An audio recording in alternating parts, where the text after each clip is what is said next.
receiver. He does have an knack for buying some time, and he can throw the ball very accurately.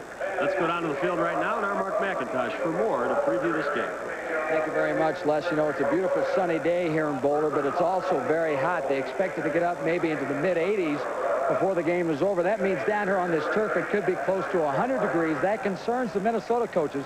Before they left Minneapolis, it was very cool. They're not used to this hot weather.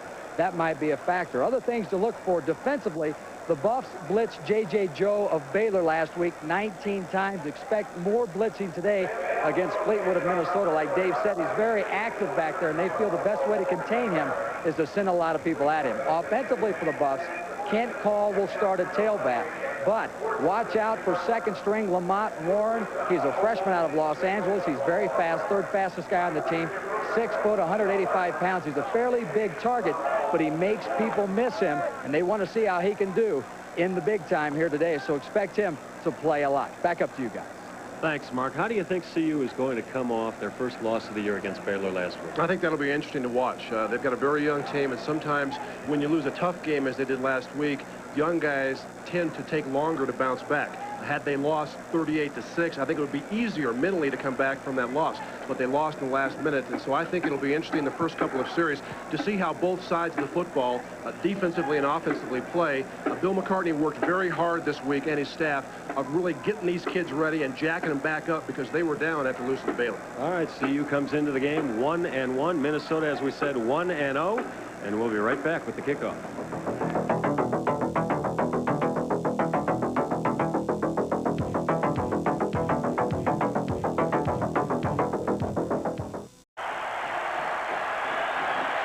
Ralphie is on the field, leading the charge.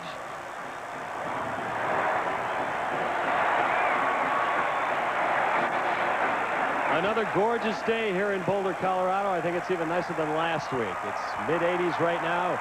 Might get a little hotter.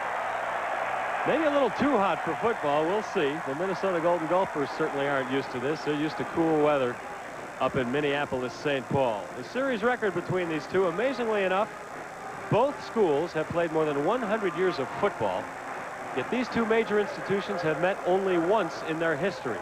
That was back in 1972, and CU won that game handily in Minnesota by a score of 38-6. That was also the freshman year of my partner, Dave Logan. However, he tells me he did not make the traveling squad that year. He made many of the traveling squads after that, but not for that particular game. Returning starters for both teams, you see Minnesota has the decided edge in that category. They are returning 15 of 22 starters from a team that did pretty well last year. Went 6-5 altogether, 5-3 in the Big Ten. Good for 6th place in that conference. The University of Minnesota, located in Minneapolis, a whopping 42,000 students on campus there. They do play their home games indoors at the Hubert H. Humphrey Metrodome, where the Minnesota Vikings also play. Now let's take a look at our starting lineups. The Minnesota Gophers will receive the kick today. At quarterback, Markel Fleetwood, the junior out of Decatur, Georgia. The running backs will be James King and Mark Smith, along with Chuck Rios at flanker. Keswick Joyner and Pat Evans will be the two receivers. And on the offensive line, Keith Ballard, Scott Hendrickson, the center is Chip Brixius, Ted Harrison, the anchor on that line, and Neil Friedenberg. Starting on defense for the CU Buffaloes, the front line looks like this. Brian Dyatt, Joel Steed, the preseason All-American, Leonard Renfro at right tackle. The linebackers, and it's a good bunch. Chad Brown, Greg Beekert, who had 21 tackles last week against Baylor. John Knutson, the true freshman, will be starting at one linebacker spot in place of the injured Richard Fisher. Fisher out for the season. The defensive backfield, a hard-hitting bunch for the Buffaloes. Dion Figures, Ronnie Bradford, Eric Hamilton, and the anchor of the DBs, Greg Thomas. There's a good look at CU head coach Bill McCartney in his 10th year here at Folsom Field. His record 58, 47, and 2. The National Coach of the Year back in 1989. Kicking off for CU, that man, Mitch Berger, a strong leg. It's not unusual for Berger to put that ball out of the back of the end zone. And receiving for Minnesota, we've got a trio back there. And among them, Keswick Joyner, and Chuck Rios. Also back there is number 79. And we'll get his name for you in a minute.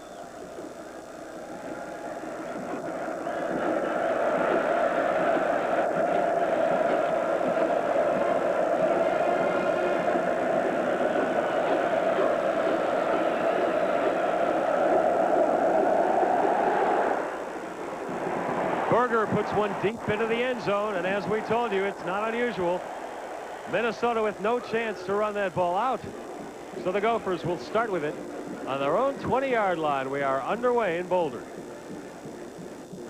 The CU Buffaloes trying to rebound from their first loss of the year last week to the Baylor Bears right here at home. The final was 16-14. It snapped an 11-game winning streak for the Buffs and also a record 15-game home winning streak. The running backs behind quarterback Markel Fleetwood are Mark Smith and Chuck Rios. And the give goes to the fullback Rios. He picks up 5, maybe 6 yards, brought down by Beaker. A couple of things that the Colorado offense must do initially in this game. Recognize the sets, which they did not do very well against Baylor. And this defense must tackle better. They had several missed tackles against the Baylor Bears, tackles that could have resulted in no gain and went for positive yards. You can't do that and be a good defense.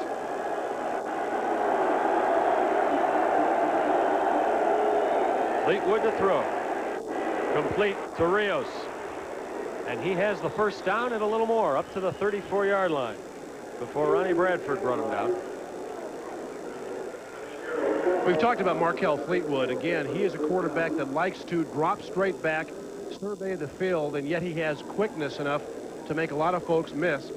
This is just a slip screen. The fullback into the flat. Rios draws the lineman to him, dumps the ball, and good job by Rios here, ducking back inside. The block missed on Bradford, and yet the first down by the Gophers. Antonio Carter tries to turn it around left end, fumble, and CU has the ball. Joel Steed falls on it at the 40-yard line. Antonio Carter broke a tackle but couldn't hold on, and the Buffs have the ball for the first time today. Well-designed play, the counter tray that you see with the Redskins a lot. Carter breaks the tackle of Chad Brown, and then his momentum just carries him straight ahead. The hit by Beekert and Hamilton, the ball comes loose, and Joel Steed just rolls over with that big left forearm and grabs it. Colorado defensively causes the turnover on the first possession of the Gophers. Joel Steed, all Big 8, fell on that fumble. Darian Hagan at quarterback with a sprained thumb for the Buffaloes. He'll come right out throwing deep. Wide open. Touchdown Buffs. Rico Smith.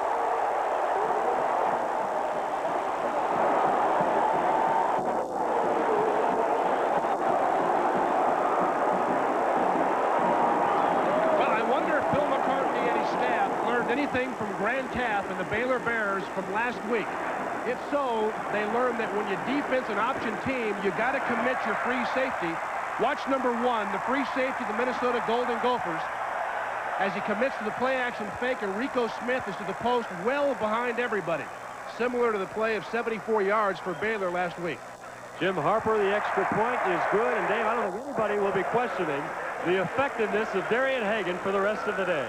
The Buffs, their first play from scrimmage, 7 points, and that's the score, 7-0. Buy a new Arctic Cat now and get $300 in extras from participating dealers.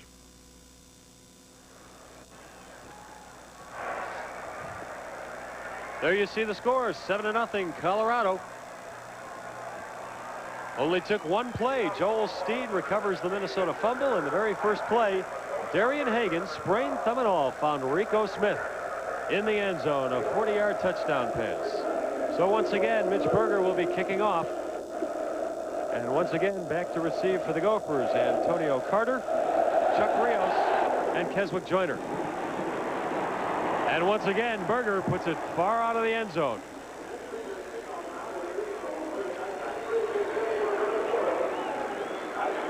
.40 yards in the first play from scrimmage. You see a great block there by James Hill as he allows Hagan to buy some time. And Andre Thaddeus, the free safety, is nowhere to be found. Free safeties against option teams have to come up and get very involved in run support. And a nice post move by Rico Smith to a wide open area.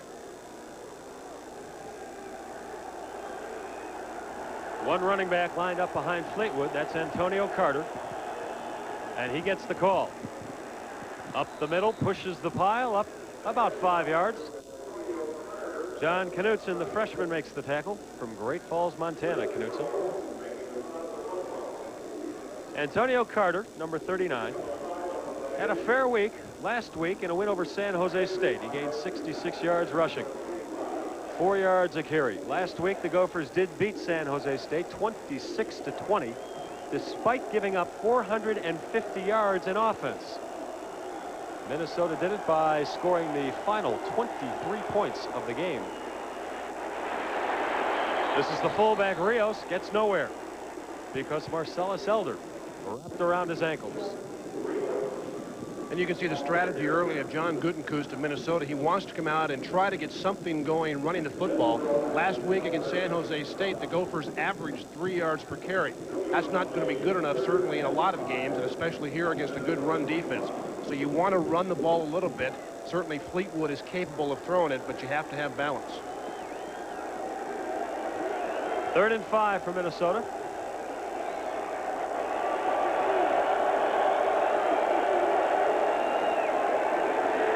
Fleetwood in the flat. And Rios gets first down yardage. Chris Hudson brought him down.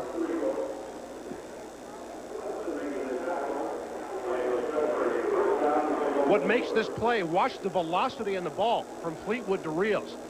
Bam, that ball's there in a hurry. You can see Hamilton trying to fight off the block before Hudson makes the tackle. But that wasn't a lob swing pass. That thing had some gas to it. And he gave Rios some time to do something with the ball after he caught it.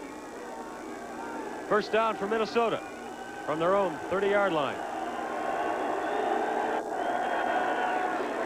Antonio Carter once again.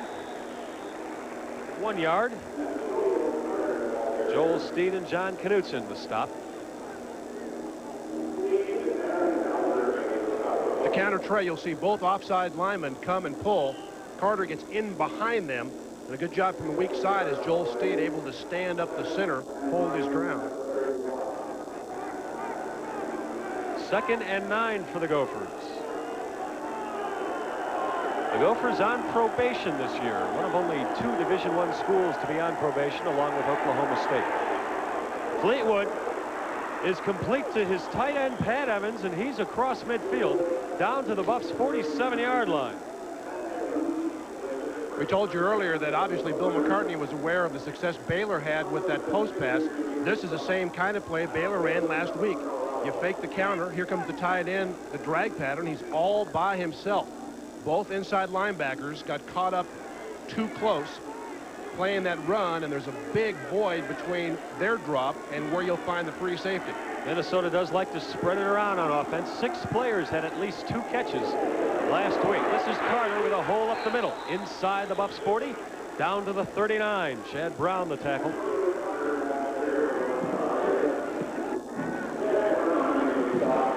Pretty good job initially in the second drive by the Minnesota offensive line. You see a lot of black jerseys on the ground. Beaker gets cut there. The cutback by Hunter. Hendrickson, Ballard, Harrison. Did a nice job getting a good push and allowing that back to choose the correct hole. 2nd and 2 at the Buffs' 39-yard line. Full house backfield. This is the fullback, Rios, and he gets it inside the 30. Dion Figures finally brings him down. Minnesota blowing some holes in the Buffs' defensive line right now. When you get a nice mixture of run and pass, they've been able to do that in the second series. They have big, strong backs. This is a typical Big Ten team. They don't have great team speed, and yet they're strong up front, and backs will run through arm tackles.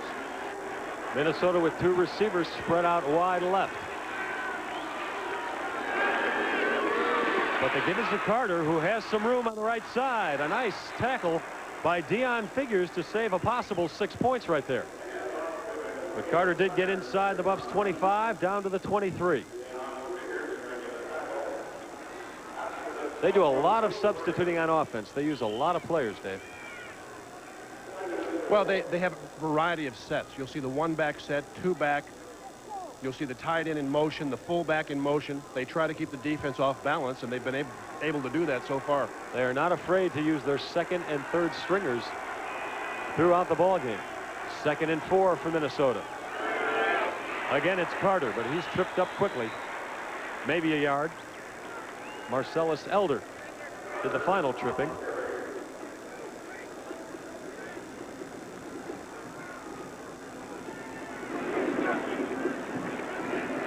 Carter, the workhorse so far for the Gophers.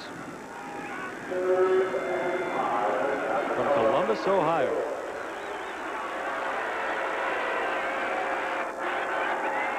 They grow them big up in Minnesota, but the Gophers do a good job recruiting throughout the nation. In fact, they have quite a few players from Florida.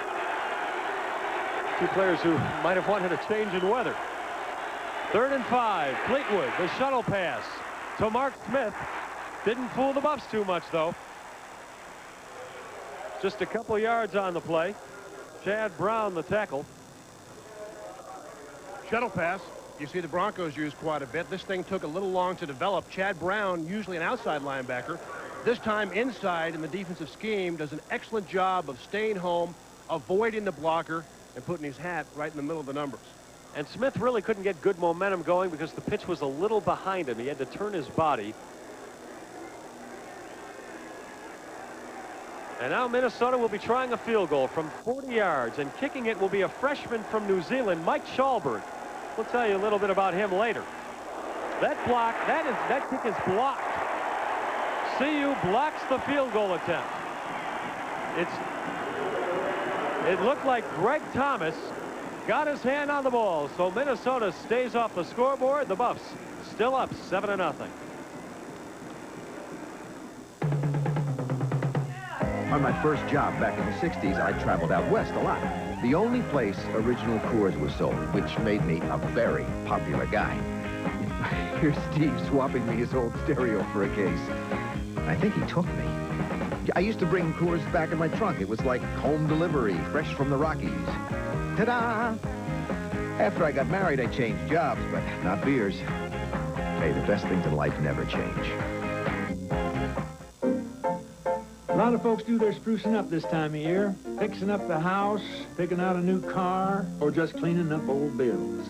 First Federal Bank can help with a consumer loan. They're as near as your phone or one of 20 Colorado branches with some of the lowest loan rates and fees in the area. So why not polish up your piece of Colorado with a consumer loan from First Federal Bank? Since 1885, First Federal, Colorado's convenient consumer bank. Harding, old money. Nice guy. Bogosian, pharmaceuticals, shoots in the low 80s. That's Vanderpool, oil, good backhand. Who's that? Turpin, bazillionaire. What's he like? He's smart. Stop by your Colorado Lexus dealer and see how smart driving an LS400 can be. Colorado got a good push up front, which you have to have if you're going to make the block. You see Greg Thomas with a tremendous leap over right guard. He is way in the air, gets it with his right hand, and the Buffs keep Minnesota off the scoreboard. That leap is fine, but unless you get the good push up front, you're jumping from too far behind the line of scrimmage, and usually you can't get it. Darian Hagan at quarterback, Kent Call and James Hill the running backs. And Hagan keeps it. Runs into his own man. Gets a couple yards before Gary Isaacson brings him down. Let's take a look at the CU starting offense. Hagan at quarterback. James Hill fullback. Mark Henry will be at wingback. And Kent Call the tailback. Their leading rusher so far this year. Rico Smith already with a touchdown to his credit today, along with starting tight end Sean Embry replacing Sean Brown in the lineup. The offensive line is Anderson, the freshman Moore, Leuenberg, Dolan Jackson, and Jim Hansen. Hagan throws, the intended receiver Charles Johnson, but it went right through Johnson's hands. Thrown a little too hard. Here's the Minnesota defense. Up front, you've got Ben Williams, Dennis Capella, Gary Isaacson, and Anthony Bryant in the 4-3.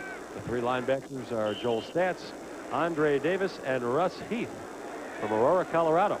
The defensive backs, Drenone Mays, Derek Fisher, Sean Lumpkin, a Jim Thorpe candidate, and Andre Thaddeus. 3rd and 8 for the Buffs from their own 23. That pass is complete. And up to the 40-yard line. Sean Embry, the tight end. He's in the starting lineup for his blocking, but CU comes out throwing to him. Excellent pass protection from Darian Hagan. Minnesota rushes only 4, and the linebackers got very deep drops. You can see Embry all by himself and able to pick up the first down. Embry, a graduate of Cherry Creek High School. 1st and 10 for the Buffs from their 40. Hagan nowhere to go, pitches the call, and he doesn't get very far either. He's brought down for an 8-yard loss. Andre Davis and Russ Heath, the kid from Mullen High School, bring him down. Let's go down to the field and Mark McIntosh. Thanks, guys. Nobody on the CU side surprised that they blocked that Minnesota field goal. I was over there on their sideline, and right before the kick, they said, we're going to block this. They noticed in the films during the week that Chalberg kicks a low ball, so they were working, as Dave was saying, to get a good push through the middle to get Greg Thomas up in the air to block, and they did just that. Buffs have the ball on their own 33. It's 2nd and 12. Hagan again going deep. Wide open is Mark Henry. A nice diving catch inside the Minnesota 40-yard line at about the 37.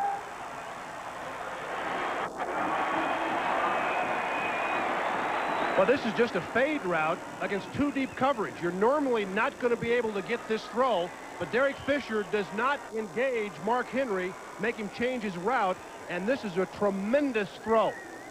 Fisher did not get a bump on Henry, who circled outside, kept on going down the sideline, and a great catch by Mark Henry. 1st down, the give to James Hill. Bounces his way down to the 31, calling a gain of 6. Andre Thaddeus the stop. Against this Minnesota defense, it's going to be hit and miss. You'll make some big plays, but you have to exercise patience. Minnesota defensively utilizing the same concept of the Steelers back in the 70s, the 4-3 tilt. You'll see that defensive tackle tilted to one side or the other of the offensive center. He tries to tie up 2 men and allow that middle linebacker to make a lot of plays. 2nd and 3. Hagan wide open over the middle. Mark Henry, touchdown. This is almost too easy.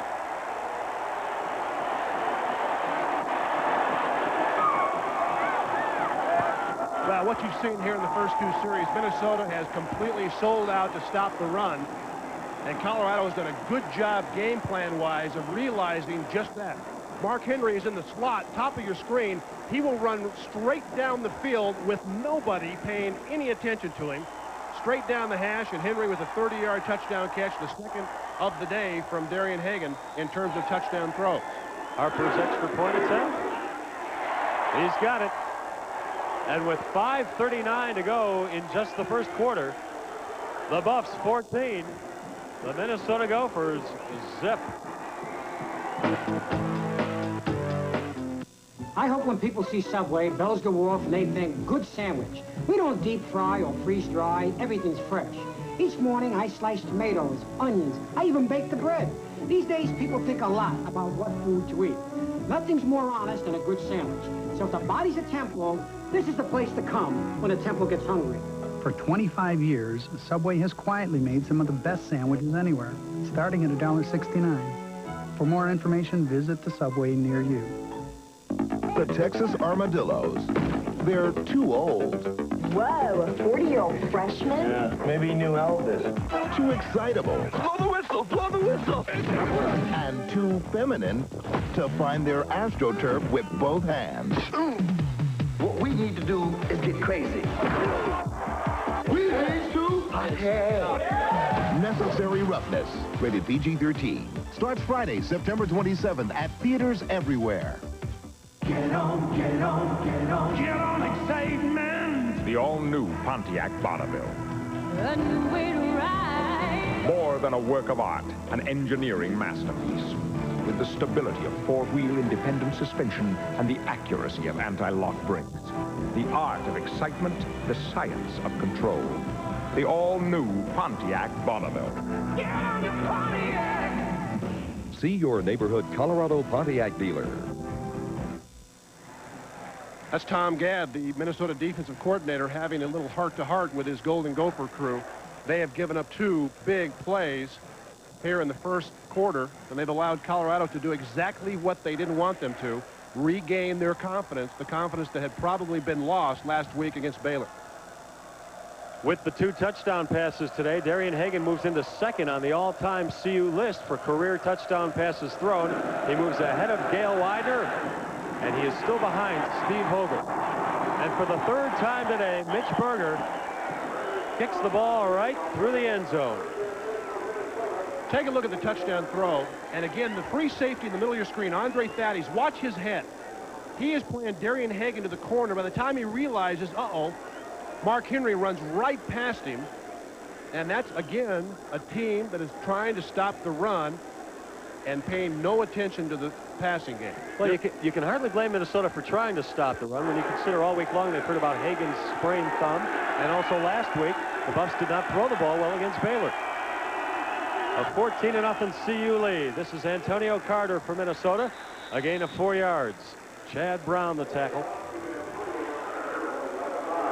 And this is the drive that obviously very important to Minnesota because they're in danger of falling out of this football game if they don't move down the field and put some sort of points on the board. Last time, pretty good drive. They had the field goal blocked. You want to generate some confidence of your own. You're already down 2 scores. If you're wondering, the odds makers have made CU a 16-point favorite in this game, and right now the odds makers look pretty smart. 2nd and 7 for the Gophers. Fleetwood to throw. Over the middle, incomplete. The intended receiver, Paul Hopewell, overthrown a bit. Markel Fleetwood, 6'1", 195-pound junior, out of Georgia. He was their offensive MVP last year, threw for 1,200 yards. You might say, what's a kid from Georgia doing going to Minnesota to play football? Nobody recruited him as a quarterback except John Goodenkoos. He said, hey, you come here, you'll play quarterback, and that's where Fleetwood went.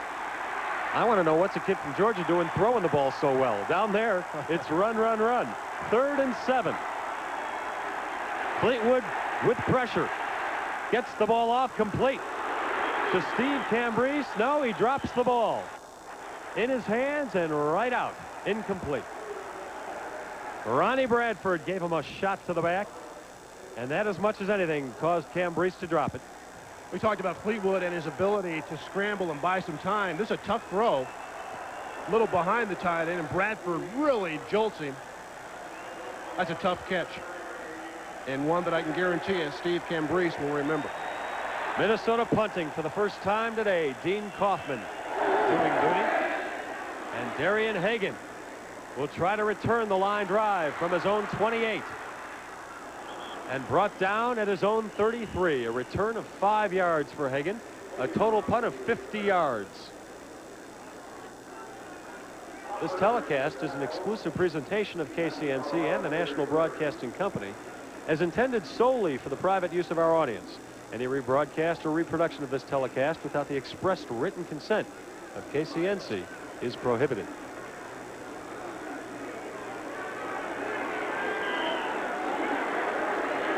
The Buffs with the ball, their own 33-yard line. Darian Hagan calls a timeout. He saw something he didn't like. The first timeout taken by the Buffs all day. Each team gets 3 timeouts per half.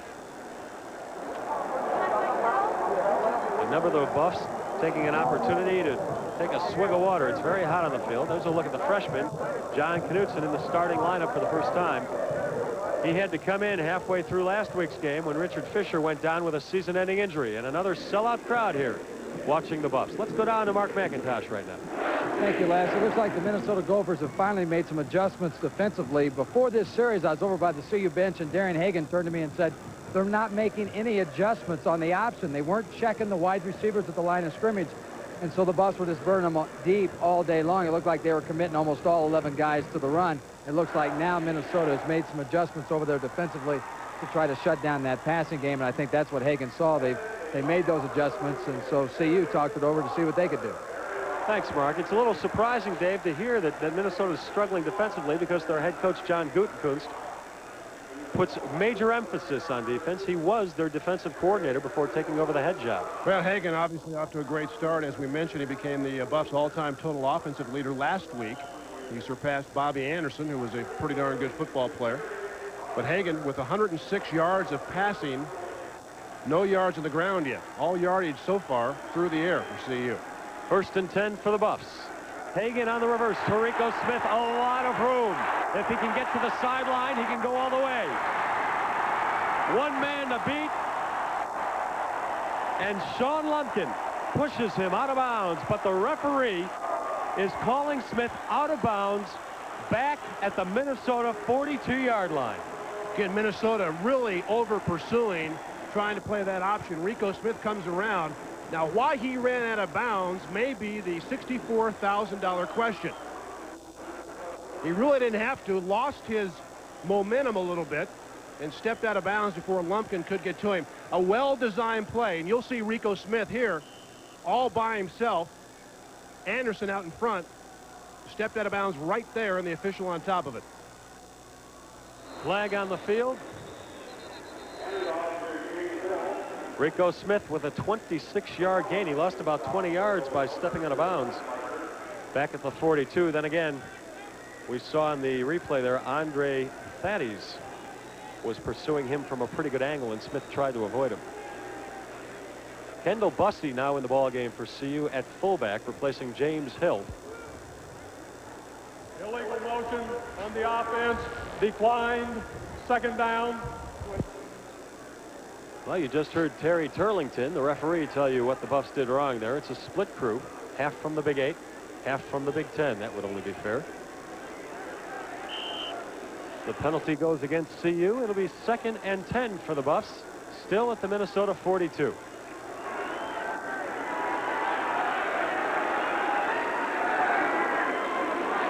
Hagan, the quick toss to Rico Smith inside the 40. Down to about the 37. Mark McIntosh has more from the field. Mark? Yeah, Kendall Bussey's in the ball game for James Hill. James is over here on the sidelines being looked at. It looks like he has injured his right ankle. Well, actually, he's hobbling, on the right ankle over there. And now Wayne Gersoff and Dave Burton, the team trainer, are taking a look at James Hill. We'll get over there and try to see what's wrong with the Buffs fullback.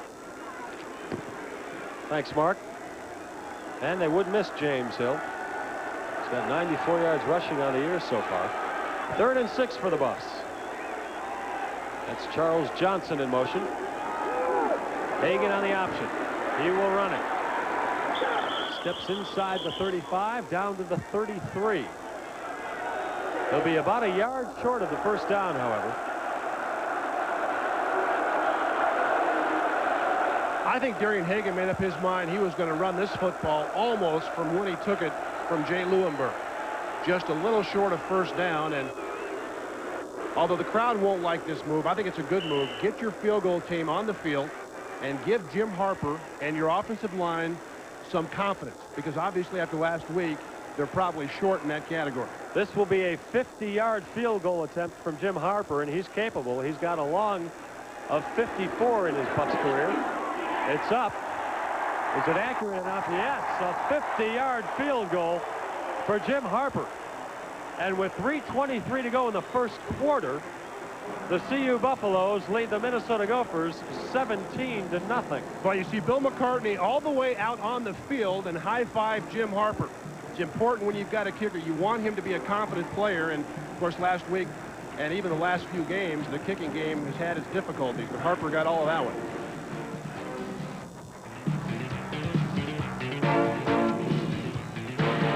With a wealth of kickers again this year.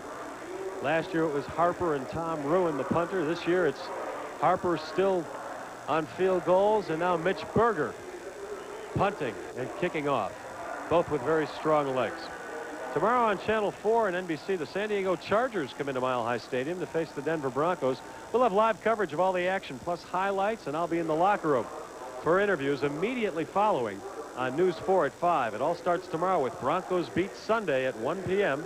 and NFL Live with Bob Costas at 1:30, followed by the Broncos and the Chargers at 2 o'clock. It's all right here on Channel 4, the home of the Denver Broncos and the CU Buffaloes, and high school football, high school basketball, just about everything else you can name when it comes to sports. The Boulder, as long as we're here.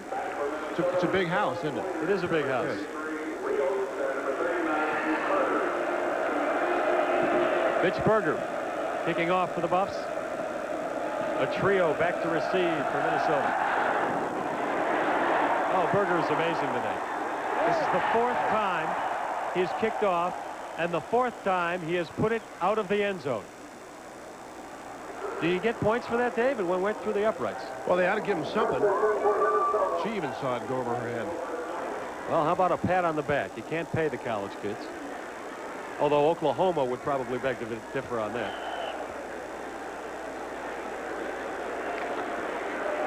$17-0 CU.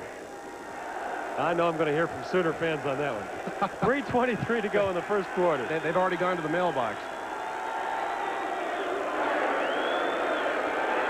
This is Mark Smith turning the corner. Nice little gain of about 8 yards. Dion Figures and Greg Thomas there to stop him.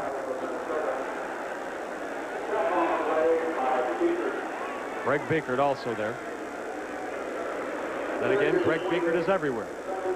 He led the Big 8 in tackles last year, 105 solo tackles, and that was good for 2nd best in the country. He has what we call a nose for the ball. 2nd and 2 for Minnesota.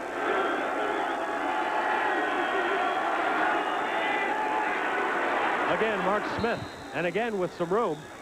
Up across the 35 to the 36. Chad Brown the tackle, and Mark McIntosh with more from the field. All right, Les, an update on James Hill. It looks like he's twisted his right ankle. Nothing real serious, but we don't know whether or not he'll return to the ball game with the Buffs ahead 17-0 and a freshman behind him. It might be a good time to get a long look at Kendall Bussey. So right now it's up in the air whether or not James Hill will be back.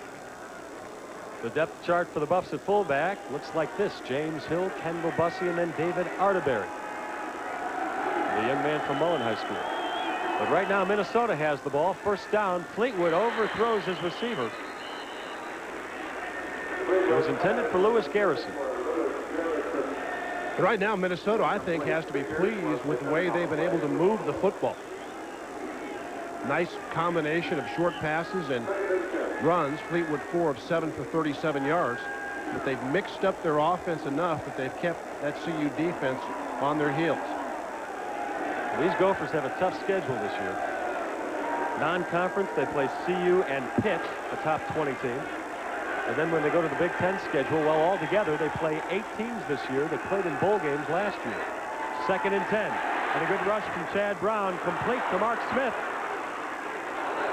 Brought down at the 49-yard line by Eric Hamilton. And it's another first down for the Gophers. Mark Smith, a good-looking freshman out of New Orleans. There's a screen pass. You'll see Greg Biekert, number 19. He will smell this thing out, but he gets blocked just as Smith catches the football. There goes Biekert, and Mark Smith, not overly nimble, but a very tough kid, runs over Eric Hamilton and picks up 14 yards. Another Golden Gopher first down.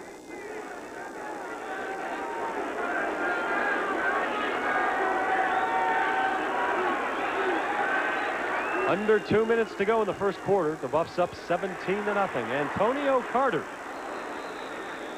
across midfield, a gain of 6 down to the Buffs' 45-yard line. Eric Hamilton brings him down.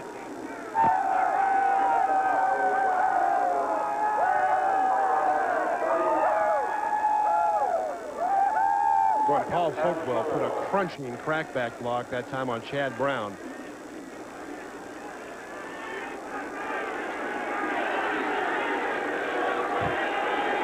Second and 4 for Minnesota. It's Carter again. Down to the 36. Call it a gain of 9 and another first down. Dion Figures the tackle.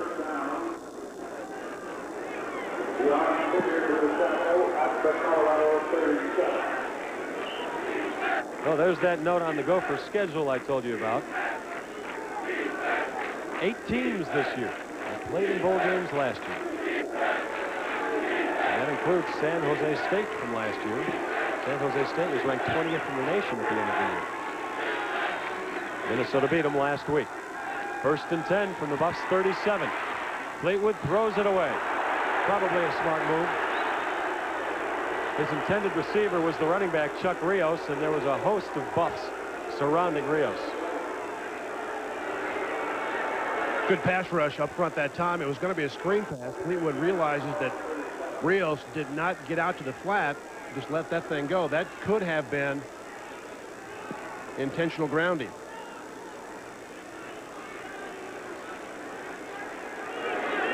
Bill McCartney wanted that call, did not get it. So it's 2nd and 10 for Minnesota. This is Rios down to the 30. A gain of 7, but short of the first down.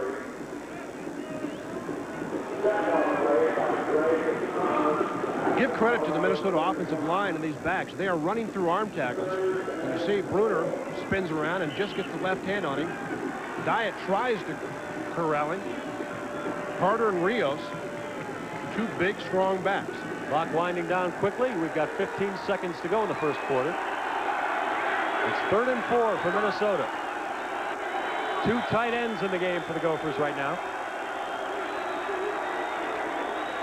They show run, and they do run. That's Mark Smith. John Knutson makes the tackle, along with Leonard Renfro. And that is the end of the first quarter. The Buffs off to a fast start, leading Minnesota 17-0. We'll be right back at Folsom Field.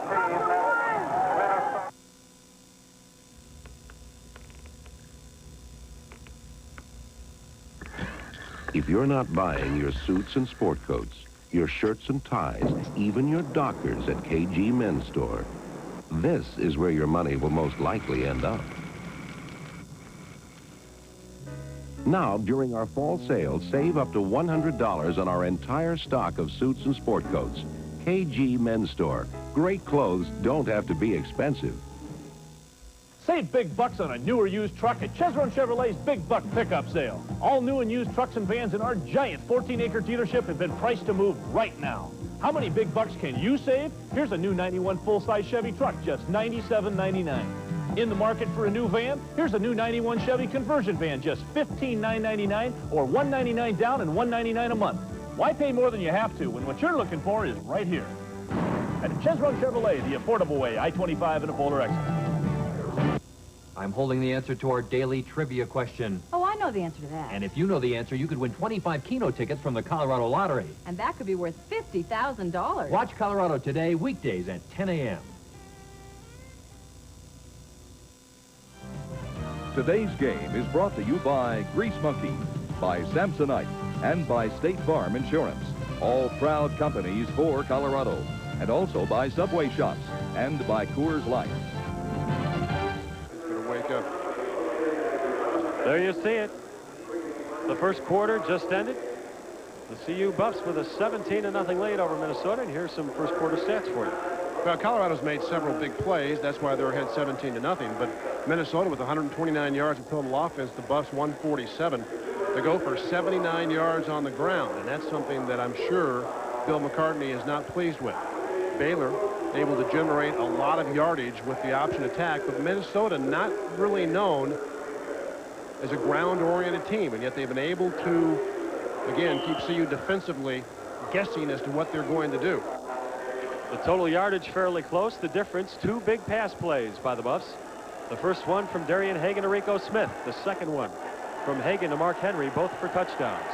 Mike Schallberg in the game for a 50-yard field goal attempt for Minnesota. It's long enough, but it is wide to the right. Schallberg with a very strong leg, but not quite accurate enough. So Minnesota still not on the board, and the Buffs will take over. Mark McIntosh with another piece of news from the field. Mark? Thank you, Les. You know, John Knutson, the Buffs freshman linebacker, made a nice stop to set up that field goal attempt that was wide right. And I was talking to Knutson this week at practice, and he said, you know, last week when he had to replace Rich Fisher, his teammates were fantastic. You know, a young freshman, sometimes it's tough to gain acceptance. but the minute he went on the field, he was getting a lot of encouragement from his ball players, his teammates, and it made him feel a lot more comfortable, and he did well last week with 9 tackles. Back upstairs. All right, Buffs with the ball, 1st and 10 from their own 32. They try it up the middle. Nowhere. Gary Isaacson and Andre Davis make the stop. Kendall Bussey, the carry for the Buffs. Bill McCartney said Bussey is really starting to come on and understand the offense much better this week. 6'3" and 225 pounds, a freshman out of Louisiana. And a Parade Magazine All-American. 2nd and 8. Hagan on the keep. Met head on at the 37-yard line.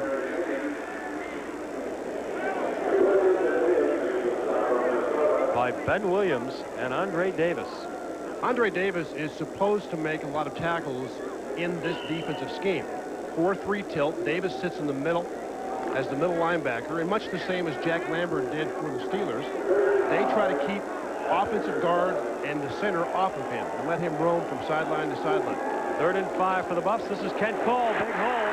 Gets the first down and a little more. Up across his own 45 to the 47. Dennis Capella the stop. Kent Cole celebrated his birthday today.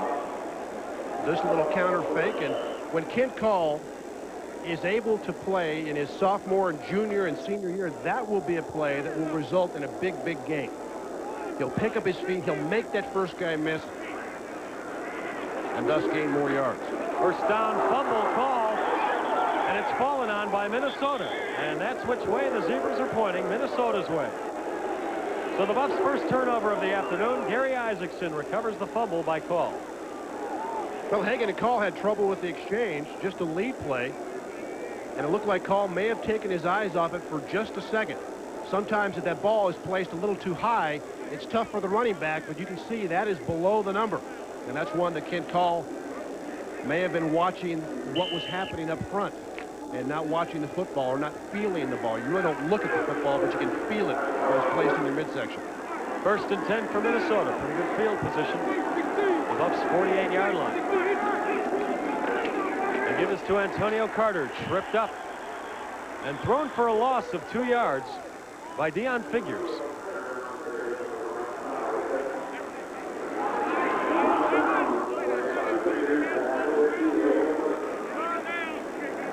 Another sellout crowd. The only game not sold out this year at Folsom Field was the game November 16th against the Kansas Jayhawks. If you want tickets, call the ticket office here at Folsom Field. 2nd and 11.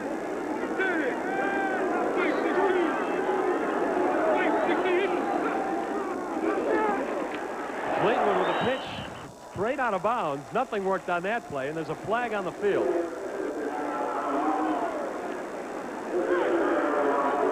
Boy, Dave, I wouldn't want to be the one to have to dissect this play. Well, we'll find out what it is. Offsides against the CU defense. Colorado with a much better job here of playing the absent quarterback. Remember J.J. Jobe last week, the ball fake. Woolfolk takes him. Rios just can't catch up to the football. The first fake up the middle to the fullback was not done very well, and after that, it was like a house of cards falling down. Offside. However, on the defense, 2nd down. There is a penalty against the Buffs. Minnesota does get some yardage out of that play. The ball on the Buffs' 45-yard line, and it is 2nd and 6 for Minnesota. I formation lead or play action pass usually is what Minnesota does. Chooses to keep it. Not a very wise decision. Woolfolk and Chad Brown there. The I is a tough formation to run the option with unless you have great speed at the tailback. And Rios and Carter both well over 200 pounds, and yet not with great speed. Minnesota's gone away a little bit from what I think they truly like to do, and that's line up the I formation, run the lead, play action fake, or one back and throw the ball. Was that a case where they tried to disguise the option by coming out in I formation? Sure. To catch the Buffs off guard? Sure, absolutely. 3rd and 4 for Minnesota. Fleetwood into the flat. That's Rios. He has the first down and goes out of bounds, marked at the 32-yard line. Minnesota has been able to move the ball on the Buffs. They've had a field goal block, and they fumbled the ball away. This is just a case of Julian Hayward taking the wrong angle to make the tackle. Rios is there. Hayward will come inside and then is unable to gather himself and chase Rios down. A nice job, a very subtle move by Rios, a hesitation, and that enables him to get to the corner. Minnesota takes its first timeout. Fleetwood comes to the sideline, talk it over with Coach John Gutekunst. And with 11:54 to go in the first half, the Buffs still with a 17-0 lead. I hope when people see Subway, bells go off, and they think, good sandwich. We don't deep fry or freeze dry. Everything's fresh. Each morning, I slice tomatoes, onions. I even bake the bread. These days, people think a lot about what food to eat. Nothing's more honest than a good sandwich. So if the body's a temple, this is the place to come when a temple gets hungry. For 25 years, Subway has quietly made some of the best sandwiches anywhere, starting at $1.69. For more information, visit the Subway near you. They had just what the customer wanted. They had their best person on the account. They had everything they needed to get the business. Everything except enough phone lines. Make sure you have enough. Call U.S. West Communications, because it's not just a phone line. It's your bottom line. U.S. West, making the most of your time. I learned from my father and my grandfather, don't think about trying to buy the cheapest equipment, but concentrate on buying the best. You work hard for your money. You got to put it where you know it's going to do the best. There are a few companies that maintain throughout that have held their quality, that for my money, I would go out and buy a steel chainsaw. It's the best. Early in the second quarter, you see the scores. CU leading Minnesota 17-0. John Gutekunst, the Minnesota head coach, done a good job here with a program that's been in turmoil the last few years. He's in his 6th year here, a 27-28-2 record. Penalty flags all over the field. Did Minnesota draw the Buffs offside? I think Colorado is going to be penalized here. Fleetwood looked like he was changing the play at the line of scrimmage. Offside on the defense. First down. Sometimes as a defensive lineman, you hear all these snap counts and you just can't wait. That's Joel Steed right over the center.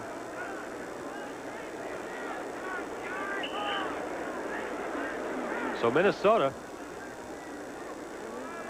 on the Buffs' 27-yard line with a 1st and 5.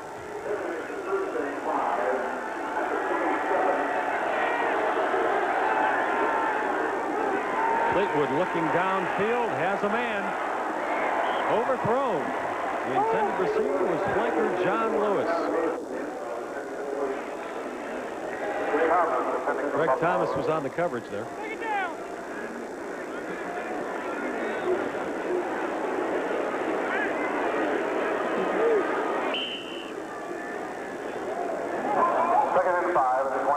So it'll be 2nd and 5 for the Gophers. This is the furthest they've penetrated into CU territory today. On the 27-yard line. Fleetwood again downfield, this time complete. Inside the 10, knocked out of bounds by Greg Thomas. The receiver was Keswick Joyner. A nice throw, a nice catch. Well-designed play. The play-action fake will allow Joyner right here to escape the jam of Ronnie Bradford. If you're playing short side, you've got to hold that receiver up a little bit, because if you don't, Greg Thomas, your safety who helps you deep, doesn't have enough time to get there. Too much room to cover. Bradford has to jam that receiver a little bit more and disrupt his motion off the line of scrimmage. Keswick Joyner averaged 20 yards a catch last year. from the 9-yard line. It's 1st and goal. That was the fullback Rios. Not much. Maybe 1 yard. Joel Steed brought him down. Minnesota offensively, again, Les, they haven't been able to put any points on the board, and yet they've been able to move the football. Here's a team that last week at home against San Jose State trailed 20-9 midway through the 3rd quarter before they got things rolling. Want to make a correction. That last ball carrier was Antonio Carter and not Chuck Rios. But he still didn't get any yardage on the play. 2nd and 8.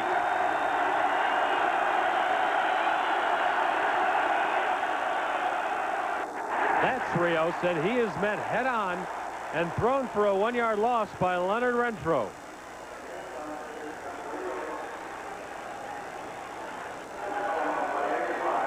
The sophomore out of Detroit, Michigan, 6'5", 270 pounds. When you're introduced to him, you remember him. And here, 3rd down and long, you can expect Colorado 3rd and 10 to blitz, to try to put pressure on Fleetwood and make him throw the ball quicker. And usually they will come from the outside. They've got a nickel package in. The crowd trying to help out the CU defense. It's 3rd and 10 from the 10. Fleetwood incomplete to Rios. I think Rios heard footsteps right there. The footsteps of Greg Biekert. They've had success with that play, but that's a play you use when it's a zone defense. Biekert is locked on Rios right from when the ball is snapped. So he's going to come to Rios no matter if Rios gets the ball or not. Number 33 will go to the flat. Biekert is locked on him all the way. You'll see him enter your picture. And had Rios caught that ball, Biekert would have had it. The field goal unit comes in for Minnesota. Mike Schalberg, number 24 with his back to you. Left side of the screen will do the kicking. This will be a 28-yard attempt. And once again, Schalberg misses. So Minnesota 3 times has tried field goals today. 1 has been blocked. 1 from 50 yards has been wide to the right. And this one from 28 yards also wide to the right. Well, there was a case where Schalberg just didn't follow through. And he knew it when he hit it. The legendary head coach of the Minnesota Vikings, Bud Grant, says about Schalberg, he is the best young place kicker I have ever seen. High praise from a man who has seen many very good place kickers, including one of his own, Fred Cox, who is on the NFL's all-time scoring list. He's got an active leg, but that much the same as a golf swing. He just didn't follow through, left it out wide right. Strong, but not quite accurate. Flags on the field as the Buffs have the ball. From their own 20-yard line, they start with it. If a field goal is attempted and missed from inside your 20, you get the ball at your 20. On the offense, 1st down. However, if the field goal is attempted and missed from outside of the 20-yard line, the other team takes the ball from the line of scrimmage.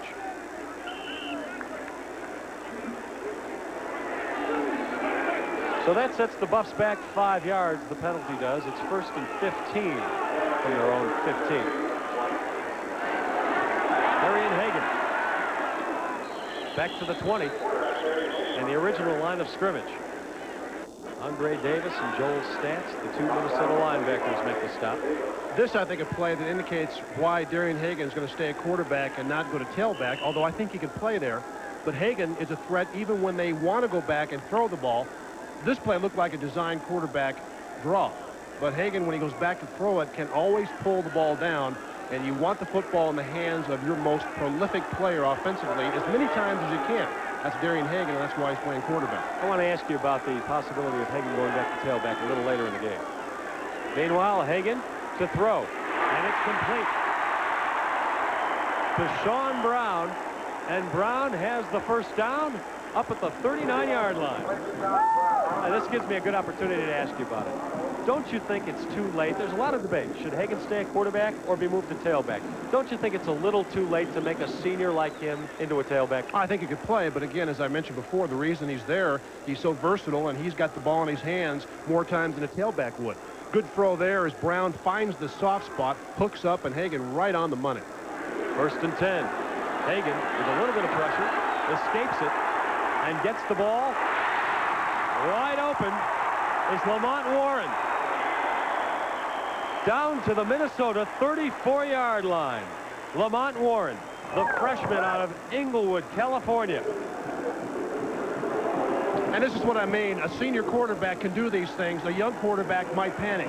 He avoids the initial rush, has a chance to run, and yet looks downfield, has the presence to look for a receiver. Lamont Warren just finds a good soft spot, makes the nice catch, and we'll see a lot of this youngster in the next few years at running back. He's a tailback now, and Bill McCartney said he has come on the last couple of weeks.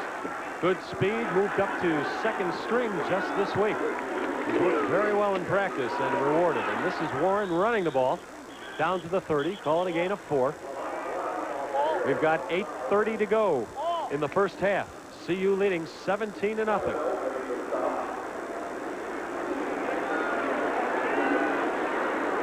Lamont Warren signed last year, had some thoughts about not coming after he initially signed the letter of intent, but was talked into it by the since departed Oliver Lucas, and looks to be a true player. 2nd and 7. This is Warren again. Oh, he's in. This is a touchdown. 31 yards, Lamont Warren. And I tell you, the guy who makes this possible, Dolan Jackson at right guard. If you get a chance to see this, watch number 74 at right guard, who will pull on the counter. If we can see 74, the left side. There's the block as Dolan Jackson, all 290 pounds of him, gets out in front of Lamont Warren, and that was the easiest touchdown he may ever have in 4 years. And Harper's extra point attempt is good. We're going to take a break right here. And CU deserves a break. With 8 minutes to go in the first half, they lead Minnesota 24-0.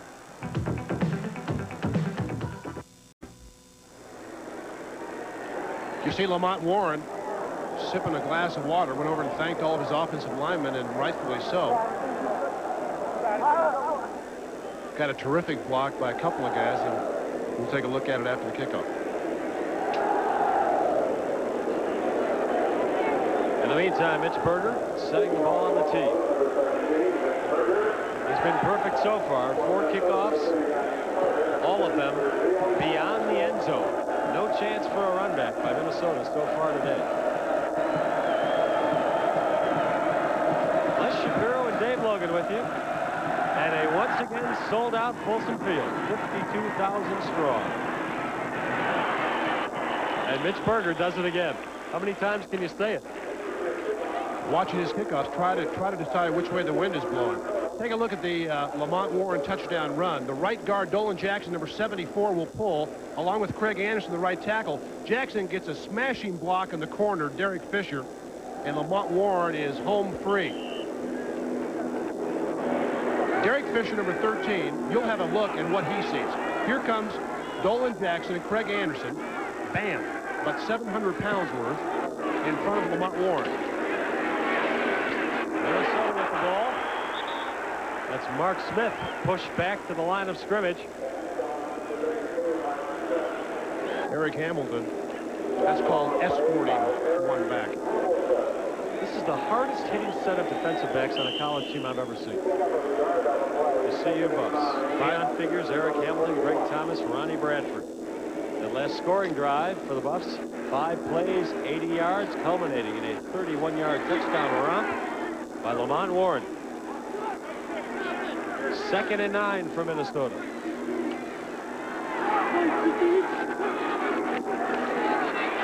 Fleetwood, a lot of time.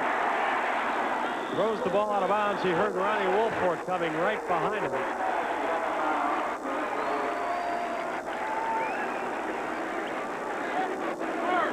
You know, it's amazing how differently your team plays when you're down 24 points in the road and how the opposition plays after they're 24 points ahead.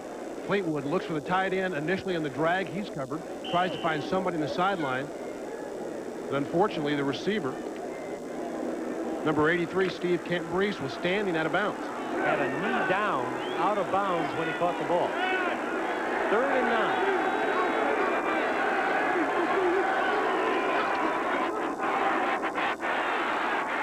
Fleetwood, a strong throw up the middle.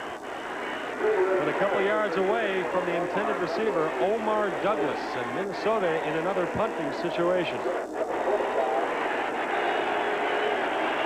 Speaking of punting, did you see the statistic where Nebraska in its first 2 games has not had to punt the ball? Mike Stiggy, their punter, has not been on the field. That is amazing. Dean Kaufman to punt for Minnesota.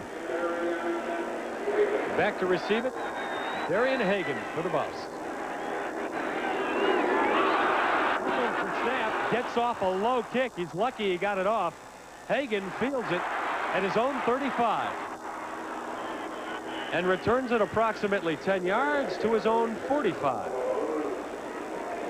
A 45-yard kick, and you need to give Dean Kaufman a lot of credit. He fumbled the snap but still was able to get it off, and Hagan with a 10-yard return. Sunday nights are your sports night here on Channel 4. Immediately following the news at 10 o'clock, as we take a look at the replay of the punt. Well, why don't you talk about that, and then I'll go back to the promotion. Self-explanatory. Ball dropped. Once the ball hits the turf, that punter is live. You can take a crack at him, and he was just fortunate to get the kick off. I'll be real frank with you folks. We're going to can the promotion until a little later here because we're back to live action. Lamont Warren up the middle for a couple of yards. The Buffs have a new quarterback in. That is Vance Joseph, the sophomore out of Marrero, Louisiana. You have to wonder here if there's something wrong with Darian Hagan's thumb, which he sprained during the week, or if Bill McCartney figures I have a 24-0 lead, I'm going to save Darian a little bit. I think rather than that, you want to get Vance Joseph work because Hagan takes a lot of shots, and if something should happen, here's the youngster that has to make his offense go. And that youngster gets it up to the 50-yard line on the keeper, a gain of 4 yards. Andy Cradaville the tackle. His brother Mickey Joseph lost his starting position at Nebraska, at least temporarily. Keith McCant is the Husker starting quarterback. Mickey lost his job at Nebraska because he didn't throw the ball very well, but his brother does throw it nicely. 3rd and 5. He's going to throw it right here. Nice touch pass to Lamont Warren. You're getting a good look at the future here, folks. Across midfield, down to the Minnesota 44-yard line. That's a first down for the Buffs. Well, Bill McCartney said this week that this was a good time to be getting his Buffs because they were wounded coming off a loss to Baylor, and they better get them this year if they're going to get them. Lamont Warren, a freshman. Vance Joseph, a sophomore. Dolan Jackson, a freshman. They've got a lot of young talent that's only going to get better in the next few years. Vance Joseph on the option. It's maybe a yard. Andy Cradaville brings him down. Let's go down to the field. Mark McIntosh. Mark? All right, guys, Darian Hagan just fine. Like David mentioned, they're just giving Vance Joseph a little work. One other injury to report. You might notice at right tackle is Derek West. Jim Hansen has missed the last 2 series for the Buffs. He was stung by a bee earlier in the ball game. He is allergic to bee stings. I don't know if Hansen will be back. Allergic to bee stings. That's not too swell. Vance Joseph over the middle. Complete. Across the inside the 35 to Mark Henry, down to the 32-yard line. Mark Henry, the walk-on playing wingback, makes a nice adjustment on this throw. Vance Joseph with the play action. Ball a little bit behind him, and that can be a very difficult catch from time to time. Mark Henry's 3rd catch on the afternoon. In all of your years playing football, did anybody ever get stung by a bee on the field and have to come out of the game? Not that I can remember. I can just tell you I didn't. Lamont Warren up the middle, pushed back, but he'll get forward progress down to the 30-yard line, a gain of 2. Gary Isaacson and Dennis Capella do the pushing back. Minnesota sideline, that's a somber lot right now, down 24-0, and we're still in the first half. 4:10 to go. And there's a happier lot, the CU cheerleaders.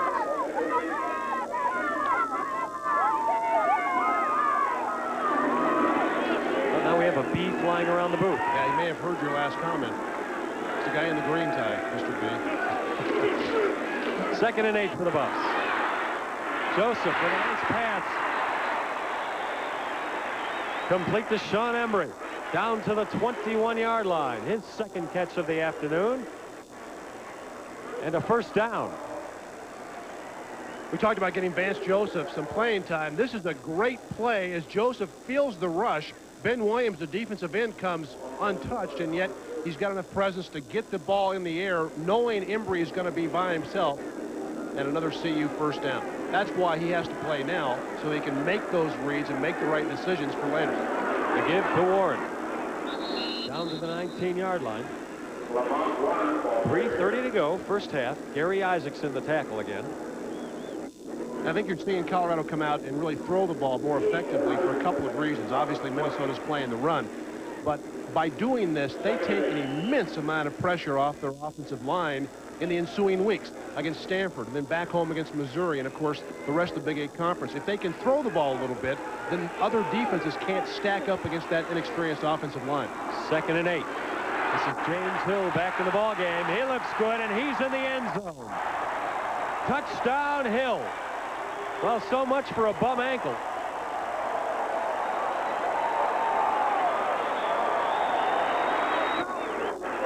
We told you last week that James Hill is a tailback in a fullback's body. He thinks like a tailback. There he breaks one tackle, steps inside, breaks another tackle, gets under the cut by Sean Embry. There is a flag on the play, however, but a nice bit of running by James Hill. And they're going to pick the flag up. Evidently, there will be no penalty. And that's what you hear from the crowd. Disregard the flag. Touchdown. I always like to know, although the official will never say, disregard the flag. What do you mean? Did you see something that you then thought should have been a flag, but no, I'll pick? I mean, what do you mean disregard the flag? Dave, it just slipped out of his pocket. Yeah. Jim Harper, the extra point is good. The Buffs with a 31-0 lead. We have 2:57 to go in the first half. I hope when people see Subway, bells go off, and they think, good sandwich. We don't deep fry or freeze dry. Everything's fresh. Each morning, I slice tomatoes, onions. I even bake the bread. These days, people think a lot about what food to eat. Nothing's more honest than a good sandwich. So if the body's a temple, this is the place to come when the temple gets hungry. For 25 years, Subway has quietly made some of the best sandwiches anywhere, starting at $1.69. For more information, visit the Subway near you. Judy, there's something I want to ask you. Jackie. My name is Jackie. Close. But close just isn't close enough unless you're playing Keno from the Colorado Lottery. Okay, we can stop if you need to. Oh, I got it. We're almost there now. I got it. Hey, hold your hand. Yeah, I got it. Close. But close just isn't close enough unless you're playing Keno from the Colorado Lottery. At KBCO, you asked us for longer music sets and fewer interruptions. Ready to go for a walk? So now our music sets are longer than ever. We'll go right after this song.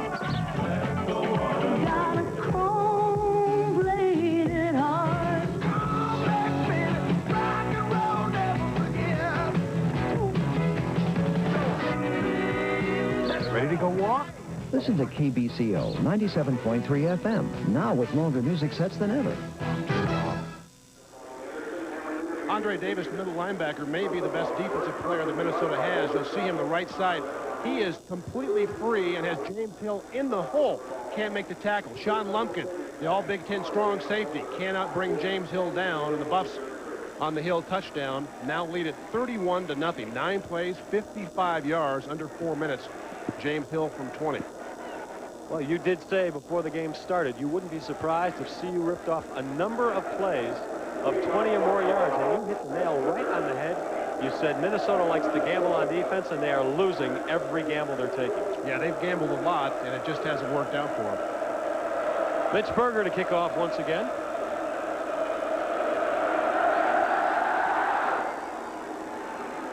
Well, this time, if Minnesota wants, a chance to return. But instead, 1 yard deep. Chuck Rios decides the prudent thing to do would be to stay right there and take the ball out to the 20-yard line. The first time all day, Mitch Berger even gave Minnesota a chance to return a kickoff.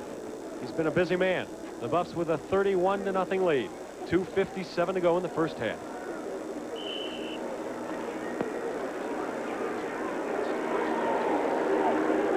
The Buffs have scored on every possession today except for one. And on that one, they fumbled the ball away. Antonio Carter pushes up the middle for 6 yards. 3 Buffs riding herd on that play. Woolfolk and Greg Biekert among them.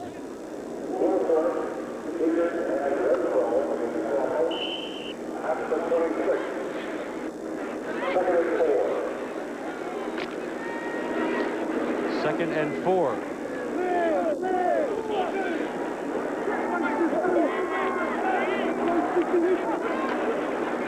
Fleetwood wants to throw. Over the middle to his tight end, Pat Evans. Run out of bounds at the 39. We'll give him the 40. And already, just in this first half, the Buffs have achieved their highest point total of the year. Previous to this, it was 30 against Wyoming. Just a tight end drag again. That has been the most successful play against Colorado in the 3 games they've played so far, or the 2.5. As linebackers that have to make sure once that quarterback has the ball, you've got to look up that tight end because he's coming on the drag almost every time. First down for the Gophers. Fleetwood. Incomplete, almost intercepted by Ronnie Woolfolk. Now, you would never guess that Woolfolk is playing the linebacker position after spending a whole high school and the start of his college career at quarterback. He does a nice job. We didn't see it, but Rios actually tried to block Woolfolk initially and then drift out to the flat. Woolfolk able to stay with him and almost come up with a one-handed interception. These are young outside linebackers. Chad Brown is a veteran, but he's never played outside before. Woolfolk hasn't played, and they're going to have to get better as the weeks come. Woolfolk recruited as a quarterback. He's come on strong. This is Antonio Carter up to the 46-yard line. Call it a gain of 6.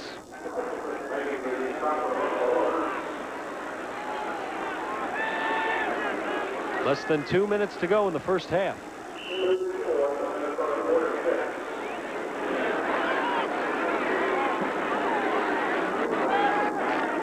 This crowd awfully quiet.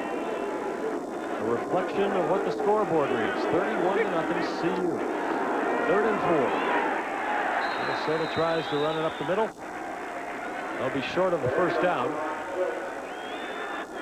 by a couple yards. And the quarterback, Fleetwood, wants a timeout. CU cheerleaders have a job on their hands today. Get the crowd back into the game.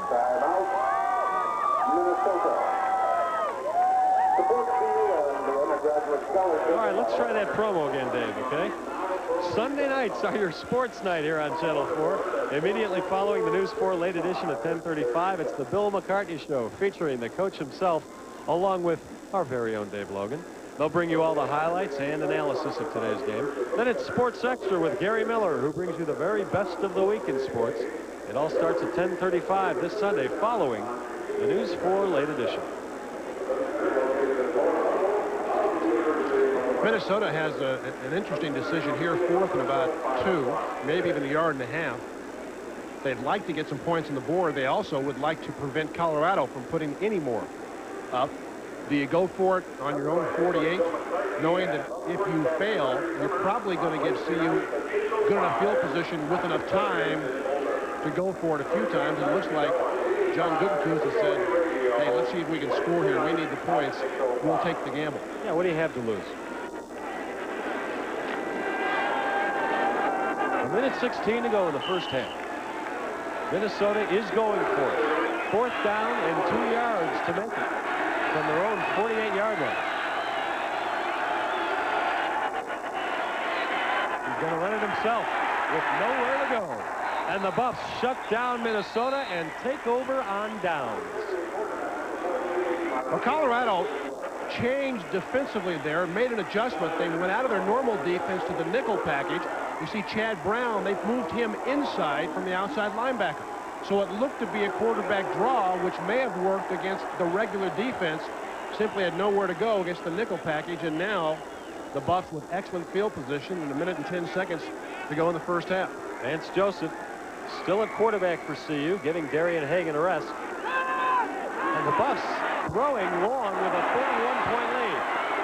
The ball is thrown short. The intended receiver, Rico Smith, and the crowd wants pass interference.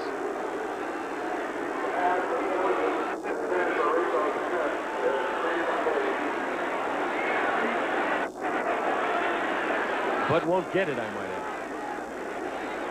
Rico Smith was well covered. Joseph underthrew the ball, and Smith made a nice attempt to come back and get it. The crowd felt he was held as he was coming back to get it.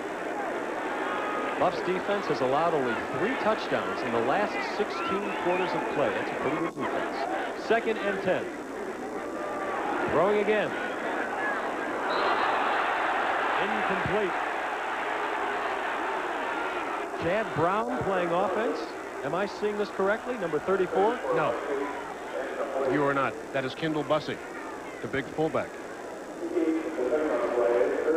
Vance Joseph has a wide open Christian Faria in the middle of the field, but went to Kendall Bussey in the sideline. They wanted pass interference there. That was close. I have to apologize for that last call. Chad Brown, the linebacker, also wears 34. This is Kent Call, run out of bounds. And a flag will be thrown.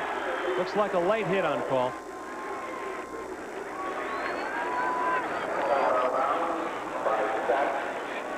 Joel Stats might be the one flagged here.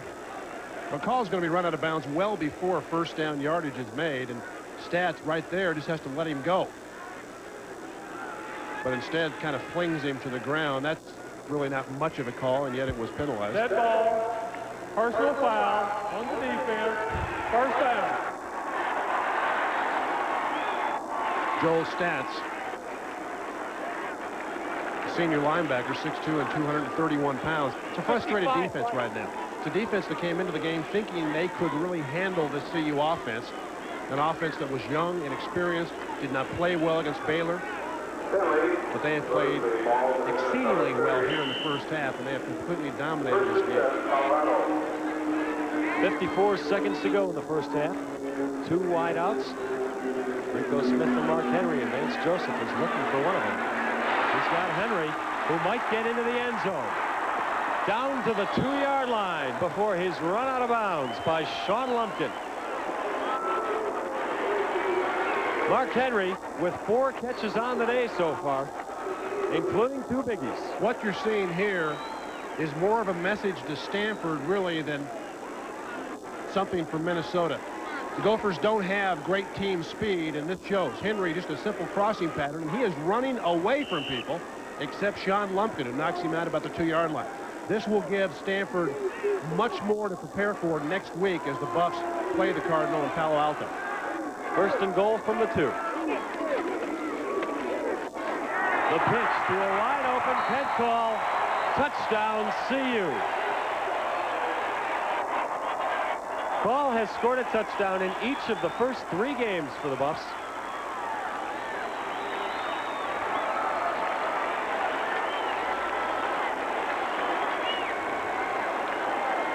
The key to this play, Vance Joseph just makes the right decision. He rides Bussey into the line, makes the man commit at the end of the line of scrimmage, and the pitch to Kent Call, who could have walked in backwards. Jim Harper. Yes, on the extra point. And the Buffs go up 38-0. I said it earlier, Dave, after the touchdown pass to Rico Smith, the first touchdown pass of the day. It seemed too easy at the time, and it hasn't gotten any harder. CU offensively, they've been near perfect. Joseph forces the Golden Gopher to commit, and nobody has Kent Call. In option football, every man is assigned to somebody. The pitch man, the quarterback, and the fullback. And that time, Minnesota got messed up. Jay Lewinberg, the senior center for the Buffs, something bothering him. Talking with Dave Burton, the head trainer. Well, it could be he's just getting ready to go up into the tunnel because the CU offense will not be on the field again this half. He looked discomforted about something, maybe a bit warm. Let's go down to the field. Mark McIntosh with a bit of news. Yeah, I think the deal with Jay Lundberg is he just doesn't feel real well. I know all during the first half he's been over there, and after each series when he came over, they'd put an ice-cold towel over his head. I think maybe the combination of the heat and maybe the fact that he came into the ballgame not feeling real well has been a little too much for the Buffs senior center. Well, fortunately for him and for CU, it's 38-0, and he might get to rest the whole second half. Berger the kickoff. No return for Minnesota. 5 out of 6 times today, Berger has put it out of the end zone on the kickoff. People underestimate what kind of weapon that really is. If your defense, every time they come in the field, can bet on the offense having 80 yards of territory to negotiate, that is a huge advantage. Sucks the air right out of the Gophers. Although the air might have been sucked out about 2 touchdowns ago.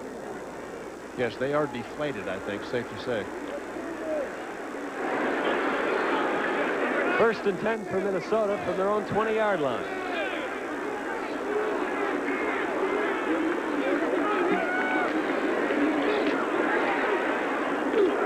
Pass intended for Cam Brees, broken up by Greg Biekert.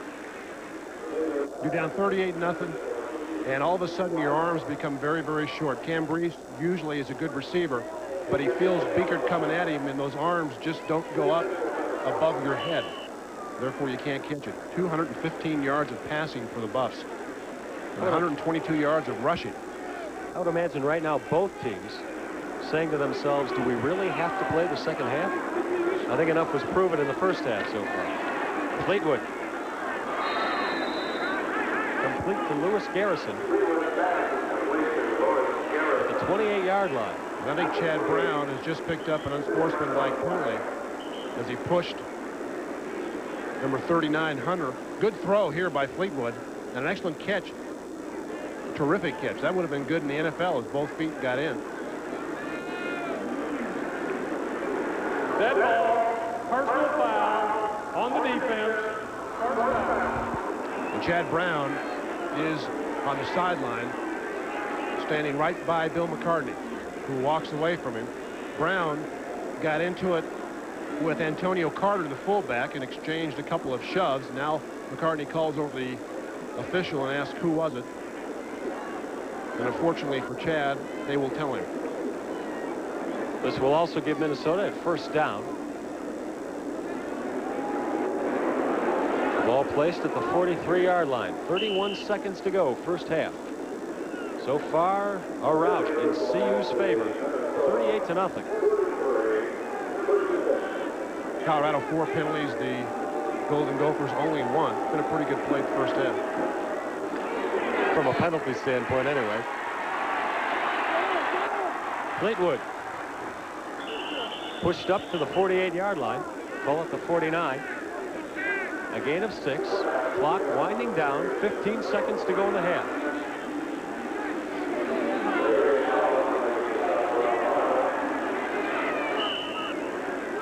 Minnesota trying to get a play off quickly. Will stop the clock with 4 seconds to go. Is it time for a Hail Mary? Well, they didn't use their timeout. They had 1 timeout left and had about 17 seconds after Fleetwood was knocked down. If they wanted to take a couple of shots at the end zone, I would have thought they might have used that single timeout.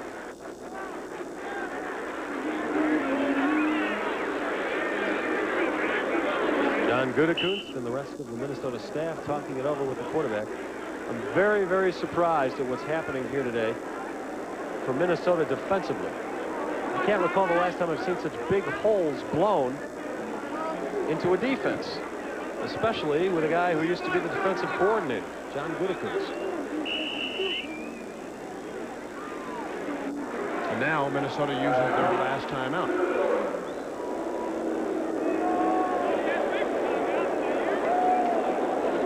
Has to be a frustrating day for Fleetwood. Minnesota had its chances early to get on the scoreboard. They had 3 field goal attempts. 1 blocked, 2 of them missed.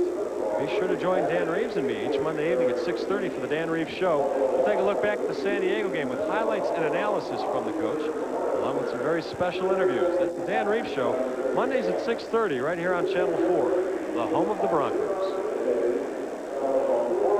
Notice how Dan's name is in big block letters and mine is in those little teeny tiny letters. Yeah, I did notice that. I wasn't going to bring it up, however, but since you did, what do you make of that?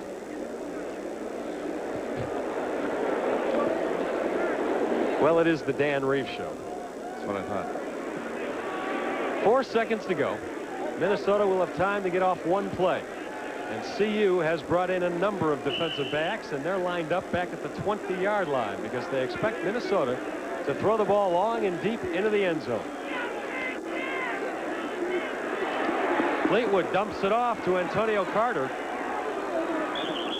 Run out of bounds at the 35, but it doesn't matter because that is the end of the first half.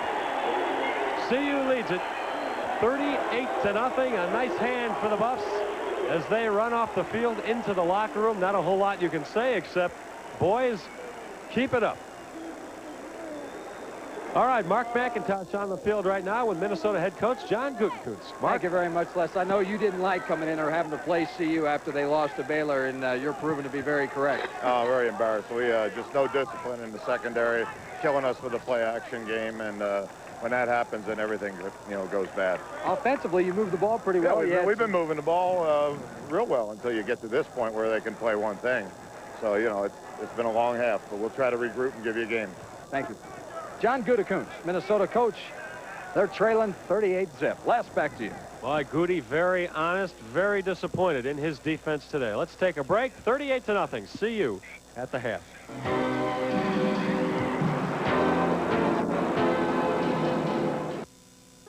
The day may come when travelers don't care how much their luggage weighs. But for now, there's the Samsonite Lightweight.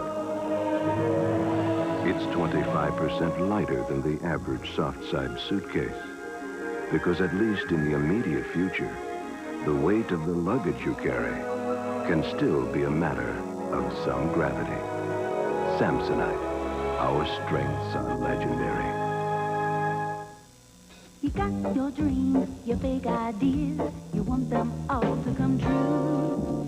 But can you depend on your bank to really help you through? Yes, you can. Yes, you can. You give your all in all that you do. But can you depend on your bank to do the same for you? Yes, you can. Yes, you can. This picante sauce says it's better than the salsa made in New York City. They don't say how it stacks up against La Victoria. I wonder why. I wonder if it's because La Victoria uses fresh tomatoes, peppers, and onions. I wonder if it's because La Victoria has always made thick, chunky salsa. I wonder if it's because La Victoria flat out tastes better. That's it. More and more people are switching to La Victoria. No wonder. For years, you've depended on State Farm to insure your home. Daddy! But did you know you can also depend on us to provide financial security for those you love? State Farm. We sell life insurance. Be sure to contact your Denver metro area State Farm agent soon for a free family insurance checkup.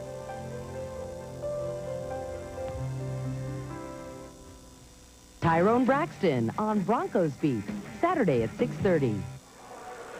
Les Shapiro and Dave Logan, halftime at Folsom Field. Yes, your eyes are not deceiving you. The Colorado Buffaloes lead the Minnesota Gophers 38-0. And John Gutekunst, the head coach of Minnesota, put it best, Dave. It was an embarrassing first half. I'm trying to figure out if Minnesota was just playing bad, if CU was just playing good, or something in between there. I think both may very well be true. Minnesota broke down defensively, and as he mentioned, no discipline in the secondary. That was obvious because they allowed CU receivers off play action to run completely by themselves, and you're going to give up a lot of touchdowns, a lot of points if you do that. Gutekunst offensively had, I think, a good game plan. They moved the ball a little bit against the CU defense early, but the key thing, they didn't score. They didn't answer when Colorado scored, and thus they're down 38-0, and I wouldn't want to be in the Minnesota locker room at halftime. I can't remember the last time I saw a coach, Bill McCartney, pull his starting quarterback in the second quarter because he felt he had had enough work. Vance Joseph in the game now for the Buffs. And Vance Joseph, again, needs to get work because he'll, at one time or another, this season, he'll be put into a situation in which he has to play, and the only way to get experience is to be on that field. All right, we'll take a break right now. We'll be right back at the foot of the Flatirons in Boulder, Colorado.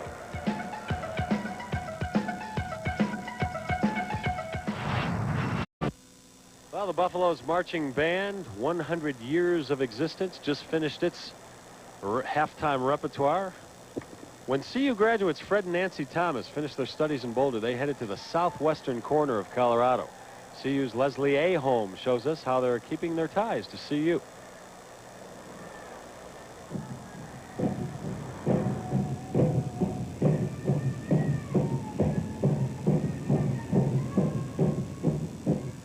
A southwestern Indian pueblo almost seems real. It's the handiwork of a Native American artist. This wall is just part of the canvas of the University of Colorado Cortez Center. We're kind of in the backside of the desert here. We don't have a college here at Cortez. And we haven't had any presence of an Institute of Higher Education ever until the university started coming around and showing an interest in us. And, well, we really appreciate it. Fred Thomas and his wife Nancy run the center in this bustling community in the Four Corners region. It reflects the local influence of several Native American tribes. We feel that the Hopi, the Navajo, and the Ute, the southwestern Indians are really important to our area's culture, too, because a lot of the people live as our neighbors. The idea for this special place came to the Thomases 4 years ago when they saw a need and a desire in their community for a cultural outlet. The extreme interest of local people in learning something different and new, which the university's been able to provide us with some of their cadre of wonderful speakers. To me, it's the human element. That's what this is all about. The center includes an authentic Hogan and an outdoor arena for performances and demonstrations. There's a gift counter and meeting place for community events. We have changing art exhibits from time to time by local artists, Native American and included in those. And around Christmas time, we have special musical events, and we try to be as diverse as we can so that people who are interested in diverse things will find a home here. The museum features permanent and traveling exhibits. The University of Colorado helped us initially to set up these exhibits on the phases of the Anasazi, the timeline of the Anasazi Indians who inhabited our area, and with a population probably at least twice that of what is in Montezuma County now. The Boulder campus reaps some important benefits from this partnership with the Cortez Center. In working with the University of Colorado, they're very interested in us helping them to enhance their intercultural studies department by perhaps bringing some of the artists and some of the Native American residents of our area onto campus at the university to demonstrate their arts and crafts, to talk about their people, and to actually share it on one-to-one with students and faculty. Yeah, we're kind of a window for the university into the southwestern Native American tribes.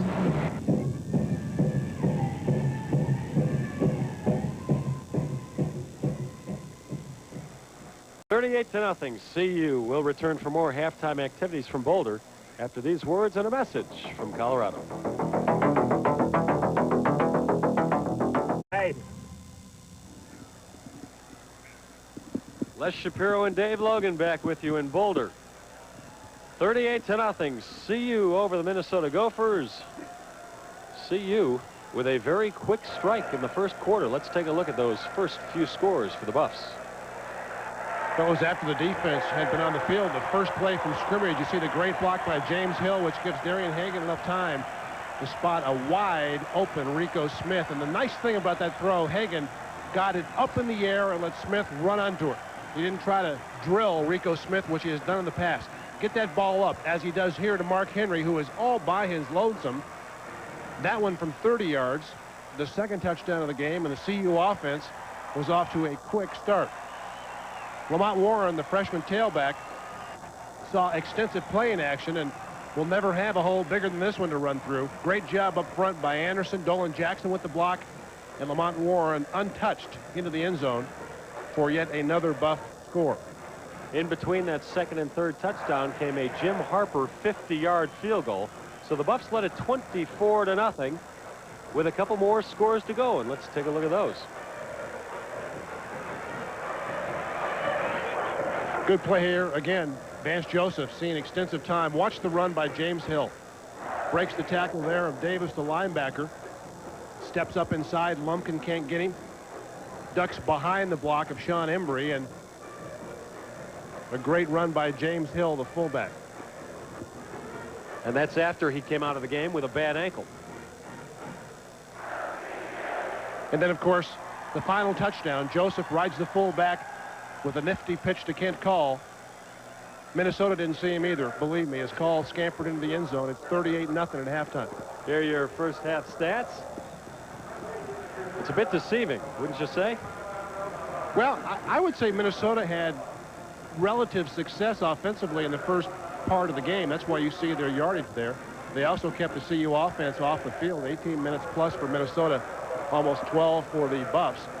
But what the Gophers didn't do defensively, obviously, was play the pass, and they didn't score offensively when they had at least a couple of opportunities. What do you expect to see second half, Dave? You're going to see a lot of second and third stringers in the ballgame for CU. McCartney going to give him some work? You see Bill McCartney talking to offensive line coach Mike Berry, probably talking about that. Who are we going to look at? Who do you want to go with? Who deserves some playing time?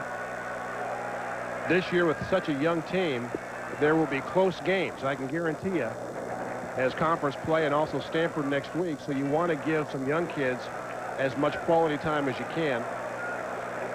John Gutekunst, on the other hand, trying to establish something. I'm guaranteeing he had a harsh conversation with his defensive players in the locker room.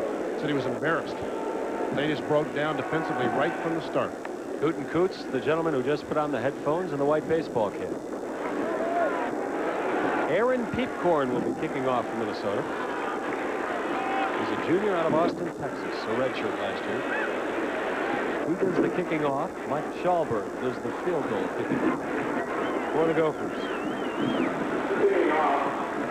A lot of games around the region today. Air Force in action, CSU in action, Wyoming in action. We'll try to get you the scores as the second half develops. Right now, Minnesota opening the second half by kicking off to the Buffs. Fielded by Charles Johnson, but he elects not to run it out. So the Buffs will start with it at their own 20. The second half is underway.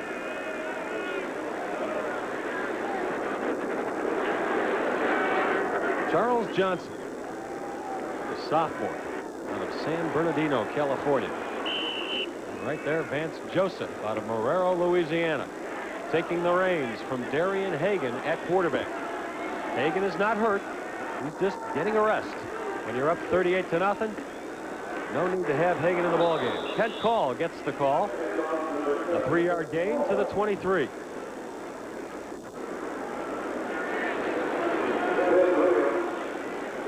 Good chance here in the second half to take a long look at that tailback spot. Called the starter. Lamont Warren moved up to number 2. I would guess we may see Darnell Brooks, who has recently moved from the defense to the offense. He's currently the third tailback, formerly of TJ. 2nd and 7 for the Buffs. Call again. A nice hole. First down yardage up to the 34. Well, we said this last week about Kent Call. He's come under some criticism, mainly because he's not Eric Bieniemy.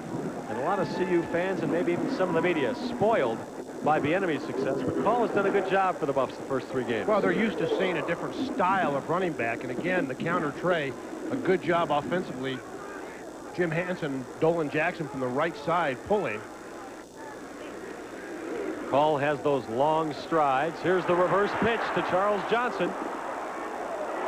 Spins away across midfield down to the Minnesota 48.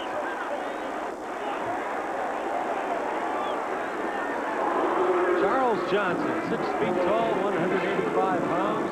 Got a little work last year as a freshman. He's getting a lot of work this year. Second time we've seen the reverse today. Kind of reminds you last year, number 9 catching the reverse, Mike Pritchard, except this is Charles Johnson, and pretty good move right there as he spins away from the tackle. That was Joel Statz, the linebacker, and Charles Johnson, the sophomore, has yet another first down.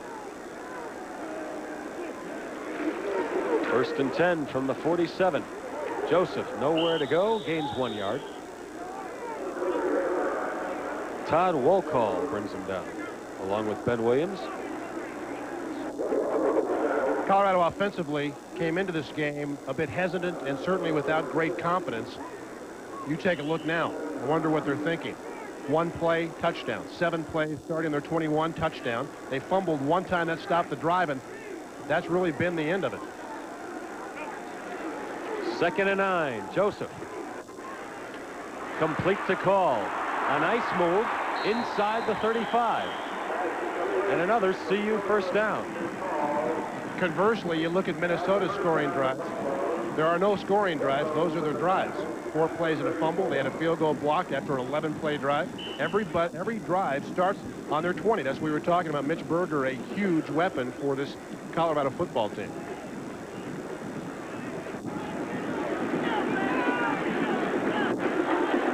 Full house backfield. 3 running backs lined up behind Joseph. Call gets it inside the 30, down to the 26.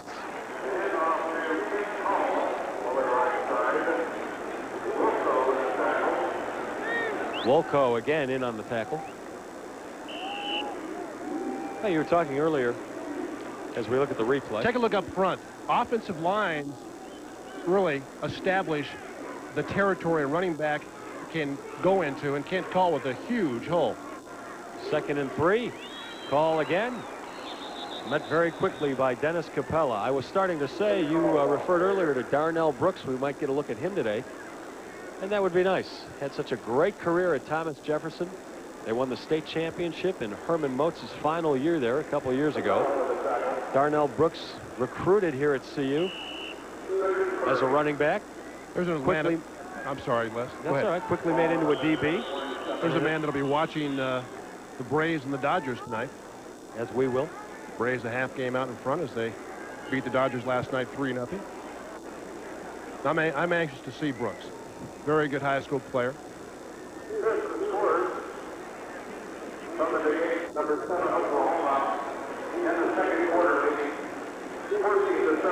Well, we can give you a couple scores from around the nation right now. In the Big 8, 7th ranked Oklahoma leads Utah State at the half, 14-7.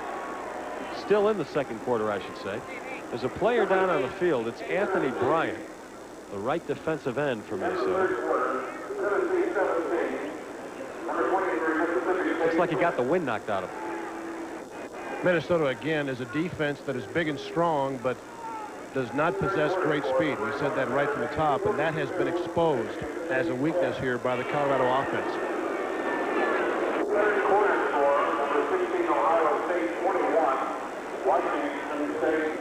Games around the region. San Diego State is at Air Force this afternoon. Partial on that one.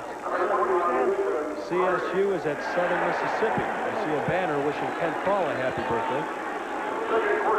Texas Tech is at Wyoming this afternoon. And a game being widely watched, or at least it will be widely watched, in Lincoln, Nebraska. The Washington Huskies. Vance Joseph takes it around left end inside the 15-yard line. And a CU first down.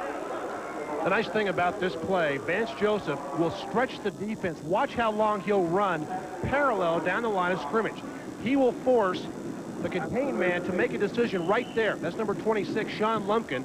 You can't let Lumpkin play both. So you run right to him, make him commit to the pitch man, then duck up inside. That's an excellent job of execution by Vance Joseph. First and 10 from the 13. Kent Call again. Tries to spin, but he's caught in mid-spin at the 11, a gain of 2 yards. A few more scores to give you. Notre Dame blasting Michigan State 42-10 in the 4th quarter in South Bend, Indiana. I don't think they took kindly to their experience in Michigan last week. You see Air Force leading San Diego State. Actually, San Diego State is leading Air Force 14-7. San Diego State, of course, with that young man Marshall Faulk, who ran for 386 yards last week. NCAA record.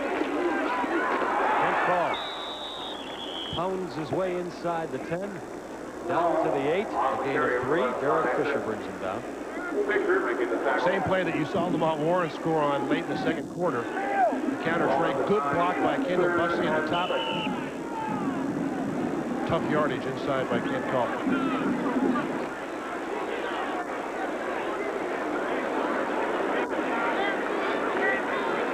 CU still playing primarily. It's first and second stringers.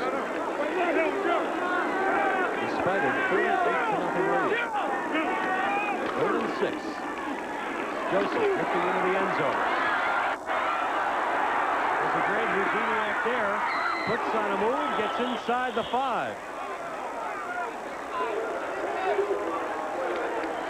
Boy, he faked Ken Brown right out of his shorts to get it inside the 5.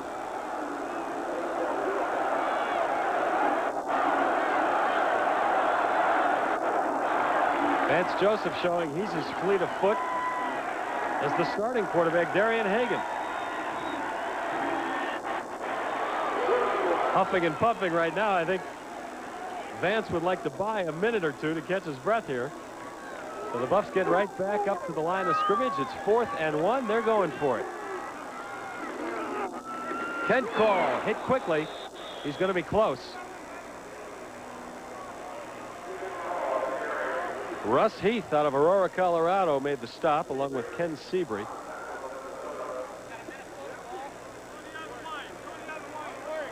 Gary Isaacson hurt for the Gophers. Going to be short the first down try, and Isaacson still down. Isaacson might be the one Minnesota Gopher who's played well on defense this day. We called out his name a lot in the first half on the tackles.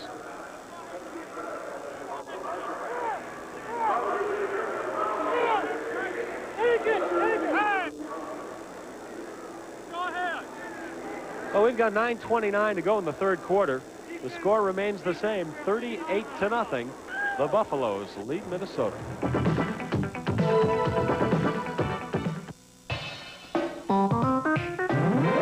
We need a break. We need a break. A McDonald's break. Yeah, a Big Mac. Well, the Buffs fans are happy today, and why not?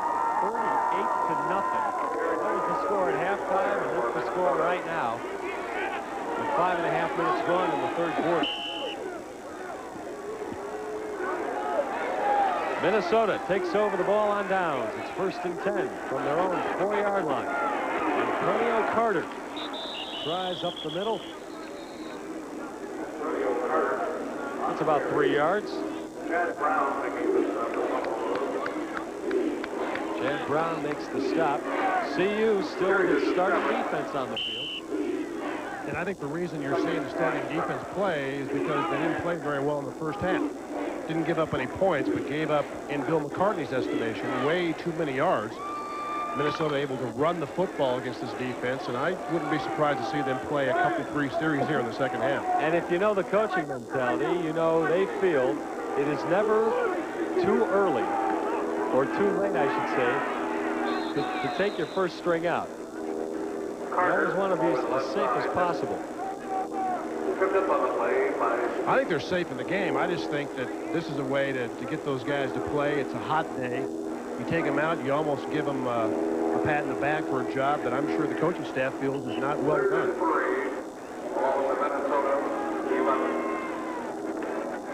3rd and 3 for Minnesota.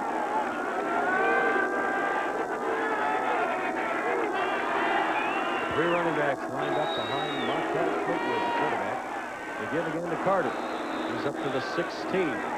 That's a Minnesota first down. Antonio Carter. Joel Steed made the stop. The Aurora Hinckley graduate.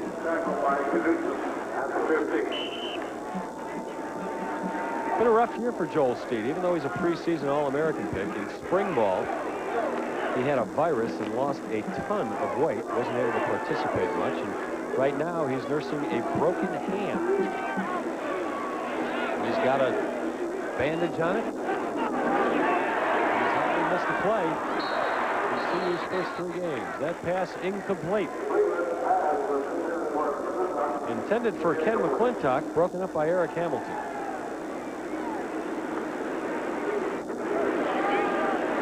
Well, let's go down to the AstroTurf and Mark McIntosh. The hot AstroTurf. You guys were correct. Obviously, the first team is still in there.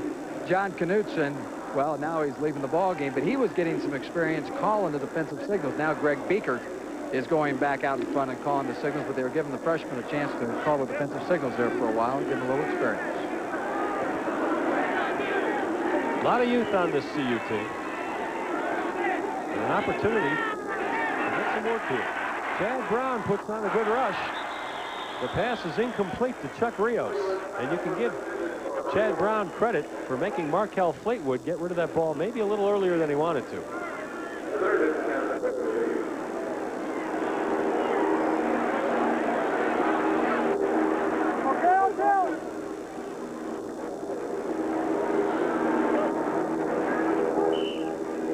Well, a nice afternoon here in Boulder.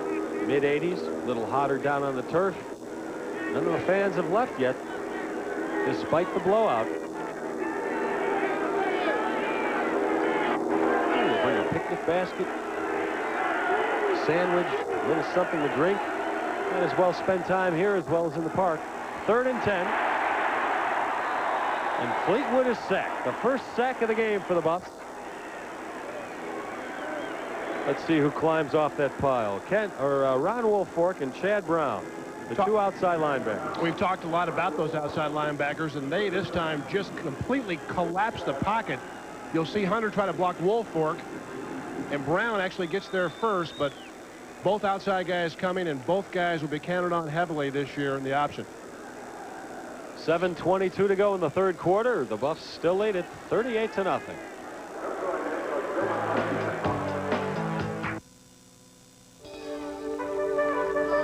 This neighborhood produces most of our Olympic team stars. It's where you'll find the Emerson Flag Company. They send thousands of flags to the Olympic Games, and for rush orders, they use express mail from the Postal Service.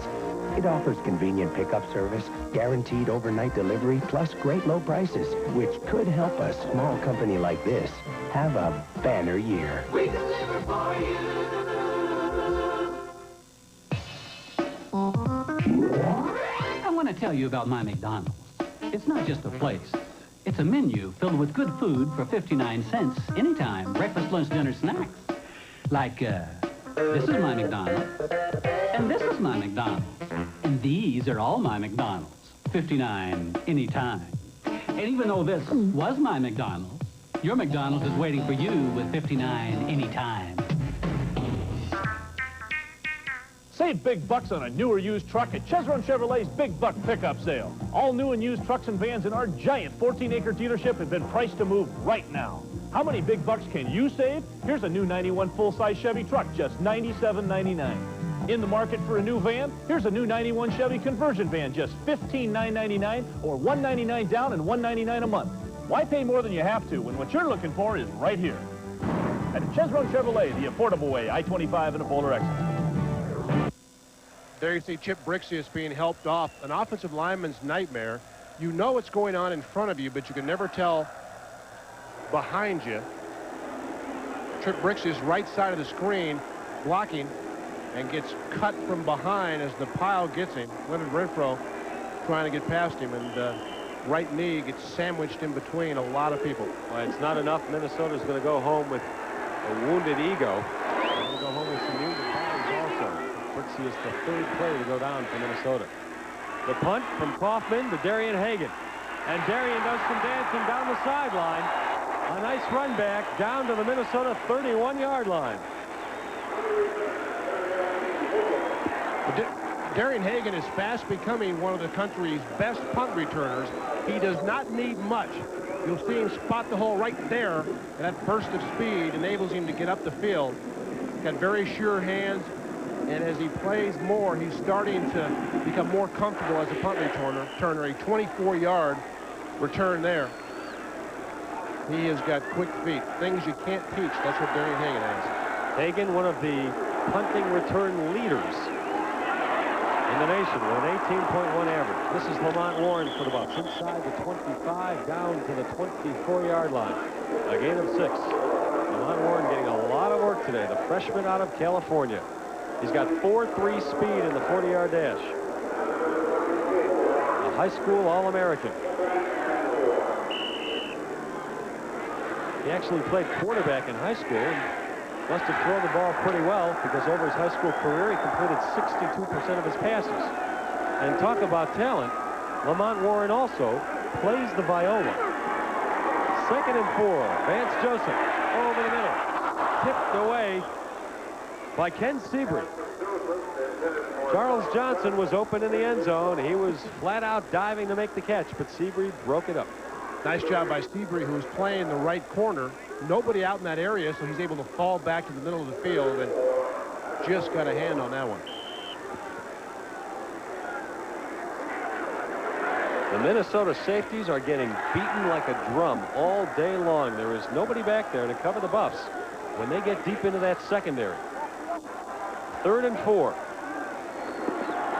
Joseph. Complete to Michael Westbrook in the game for the first time today. Down to the 7-yard line before Sean Lumpkin makes the tackle. Whole idea of this play is to get the ball to Charles Johnson and make him miss. May as well try for the initial tackle. Just spins away, and Lumpkin, the strong safety, has to bring him down. That's a play that CU wants to incorporate more and more in their offense this year. They've used it in the first 2.5 games. Westbrook, the freshman redshirt out of Detroit. 1st and goal from the 8. They go up the middle, inside the 5. Lamont Warren with a gain of 4.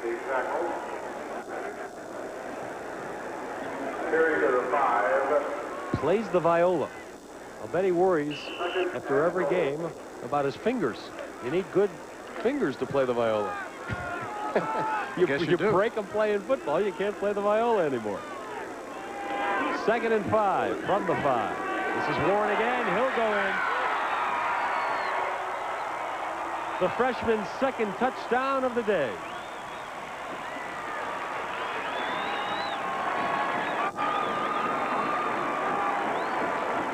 Warren makes a nice read here. It's a lead play, and watch Lamont Warren bounce it outside when he realizes nobody is there. Got enough speed, he can outrun a lot of folks to the corner. And I would say Lamont Warren has had an impressive debut in his freshman year. Jim Harper's kick is good.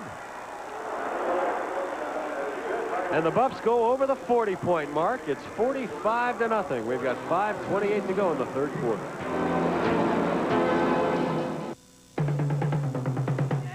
On my first job back in the 60s, I traveled out west a lot.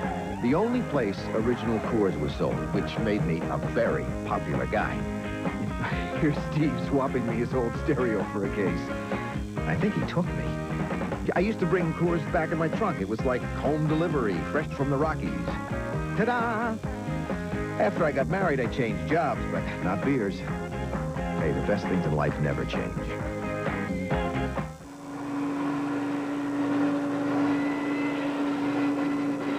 When a man buys his suits and sport coats, his shirts and ties, even his Levi's at KG Men's Store, he can rest assured this will never happen to him. Now, during our fall sale, save up to $100 on our entire stock of suits and sport coats. KG Men's Store. Great clothes don't have to be expensive. We need a break. We need a break. A McDonald's break. Yeah, a Big Mac. Fries. Yeah, large fries. An ice-cold medium Coke Classic. Oh, give me a break. Everything, all of it right now, just $2.99. $2.99 for all that? Are we getting a break? Yeah. A Big Mac sandwich, large fries, and a medium Coke, all for just $2.99? That's incredible. Nah, that's just one of the great value meals at McDonald's today. Andre Thaddeus, number 1, the free safety, untouched, and yet he expects Lamont Warren to come in the tackle hole. Warren just breaks away from him and outruns him. Good job up front, Clint Moore. Craig Anderson, the left tackle, 5 plays, 30 yards, 1 minute and 36 seconds, and Lamont Warren, his 2nd touchdown as a collegiate. Warren having a very nice day. He's run the ball 8 times, 52 yards, 2 touchdowns, 6.5 yards a carry.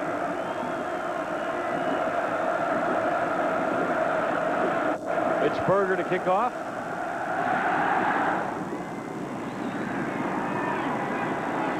one's returnable, but Chuck Rios decides to put the knee down.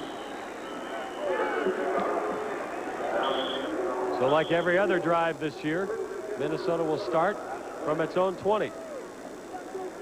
That man right there is the third string quarterback for the Buffs, Cordell Stewart, number 10. And he's not going to play unless something happens to either Vance Joseph or Darian Hagan. They want to redshirt Stewart. He has been very, very impressive so far in practice. The rule is if you play even one play during the year, you cannot be redshirted. The Buffs would rather have him stay on the sideline, and that would leave him 4 years of eligibility. Markel Fleetwood keeps, gains 1 yard. The other way you can get redshirted is if you haven't played a lot during the year and you get hurt early in the year. Then the NCAA will allow you to redshirt that year. And you keep that year of eligibility. Well, let's go down to the field once again to Mark McIntosh. All right, another young freshman is in at inside linebacker. You'll see on your screen there, number 46, Ted Johnson. Well, wouldn't you know it, he just ran off the field as the Buffs went to the nickel package. Back up to you guys. Fleetwood looking for a receiver. Buys some time. And runs it out of bounds at the 25. A gain of 4. Brian Diet there to run him out. It's the kind of play Fleetwood made last week against San Jose State where he'd buy himself some time and eventually threw a 20-yard touchdown pass. Jeff Bruner can't quite make the play as he runs into one of his Buff teammates, Rodell Guest.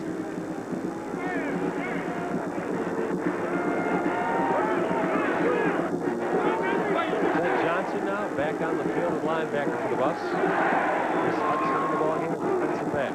This is Rios up the middle. Dragged down by Ted Johnson, the freshman out of Vista, California.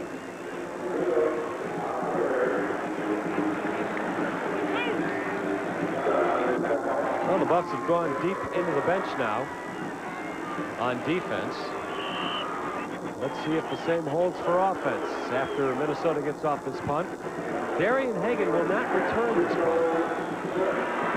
Looks like he's completely taking the rest of the day off. Rico Smith will return this one. And he's back at his own 30-yard line. Gets off the kick. A nice kick.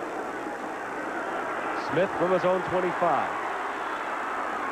Running sideways, and that doesn't usually work. And it doesn't for Rico that time. He's pushed out. After a return of 1 yard.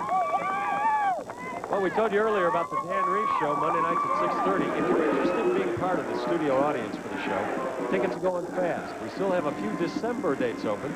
Just send a self-addressed stamped envelope with your choice of dates to Dan Reeves Tickets, P.O. Box 5012, Denver, Colorado, 80217. And Cordell Stewart is playing. He is playing. This may be the surprise of the year. Cordell Stewart, a heralded running back, and you see why. Around the left end for first down yardage. Stewart is a freshman out of Marrero, Louisiana. Playing quarterback for the Buffs now, a high school All-American. Bill McCartney had said earlier that he wanted to redshirt Cordell Stewart, but he must feel like that now's the time to get the freshman ready in case something should happen to Hagan. He's bigger than both Darian Hagan and Vance Joseph. 6'2", you see 205 pounds. An excellent arm. I don't know that you'll see his arm too many times here this afternoon with the score being 45-0. But here's a kid that has been impressive so far, 18 years old. You should see him wing the ball downfield. Oh, he's got a gun. As Dave told you, it is a romp here at Folsom Field, 45-0 CU. We've got 3:40 to go in the third quarter. Reminiscent of many of the games last year when CU blew almost everybody out. There's a telling shot on the sideline for Minnesota. Gary Isaacson, he was hurt earlier. And I'm sure that's not the only thing hurting him right now. One look at the scoreboard is making all the Gophers feel like Gary Isaacson. First down, the Buffs from their own 38. I'm very surprised to see Cordell Stewart in the ballgame, as I know you are too, Dave. Well, it tells me that Bill McCartney is going to play him this year, that he feels like Cordell Stewart can challenge Vance Joseph at the #2 quarterback, and should something happen to Darian Hagan, it may be competition between Stewart and Joseph. Cordell Stewart is more of the mold of a Cale Gundy type. He's an option quarterback that can run the option, and yet he's got a terrific arm. He can also drop straight back in the pocket and throw it. More option teams are going to kids like this than ever before. Stewart will keep this one. Big hole. Cuts back. Cuts back again. Almost gets away.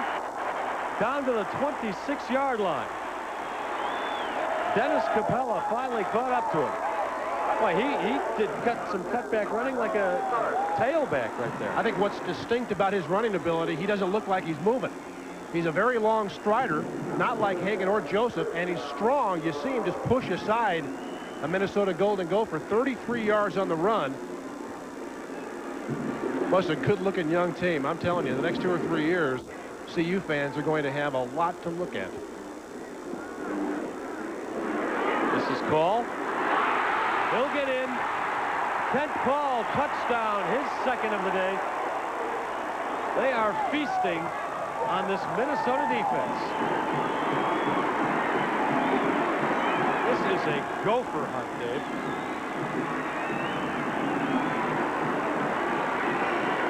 Kent Call, another freshman, counter tray from the right side. See Craig Anderson get a good block there. And Kent Call looked like he was going in hunting for a golf ball in the woods, and all of a sudden just popped out all by himself.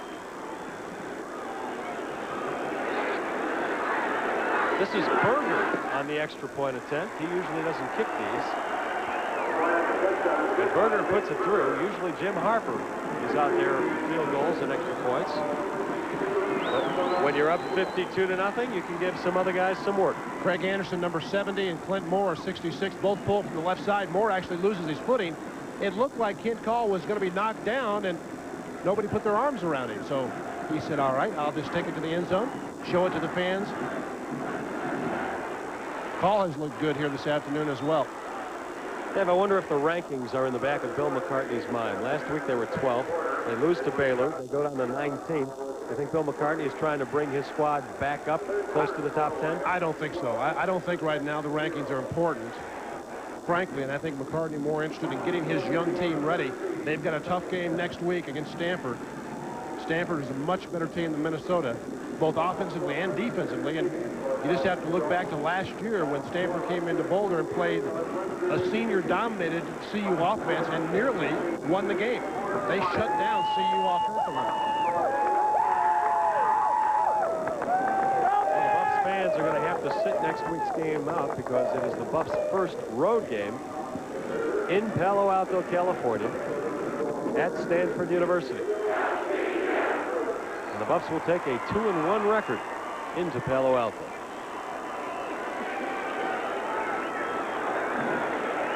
Kent Call having a fine afternoon. You just saw his second touchdown run. He has 66 yards rushing on the day in just 12 rushing attempts.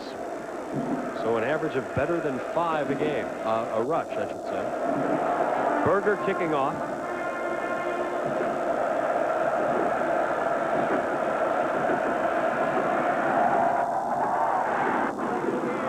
A low line drive taken by Antonio Carter and smashed up at the 31-yard line.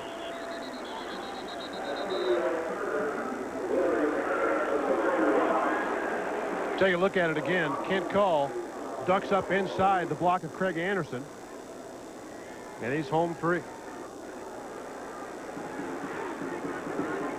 Scoring drive, 4 plays and 74 yards. Called the 27-yard score, and they've had many quick scoring drives here this afternoon. It's been a big play afternoon. 52-0 the Buffs. 2:32 to go in the third quarter. Markel Fleetwood. Knocked down by Greg Lindsey. A nice pass defense, but there's a flag on the field, and Lindsey might get penalized for that move. Well, he's definitely going to get flagged. He got it with his left hand, but his right hand was on the back of the tight end. Pass interference on the defense. First down. Take a look at it. Lindsey will reach across with his left hand, but his right hand, I'll tell you what, that's a terrible call. Pat Evans, the tight end, and Lindsey's right hand, you could see daylight between his arm and Lindsey's pads. Not a good call. That's an automatic first down for Minnesota. Take a look at it. Look at the daylight between his right arm and the pads. He reaches with his left. Now look where his right hand is. Completely off the player. That should have been no flag. Minnesota from its own 45-yard line. Antonio Carter up to the 49. Calling a gain of 4. John Knutson there to make the stop. Knutson, the freshman out of Great Falls, Montana. Of course, John Gutekunst is probably saying, we're crying out loud, we're down 52-0. At least I can get a call here and there.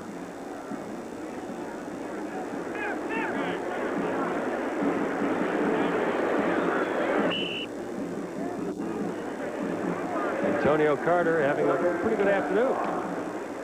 18 rushes, 76 yards.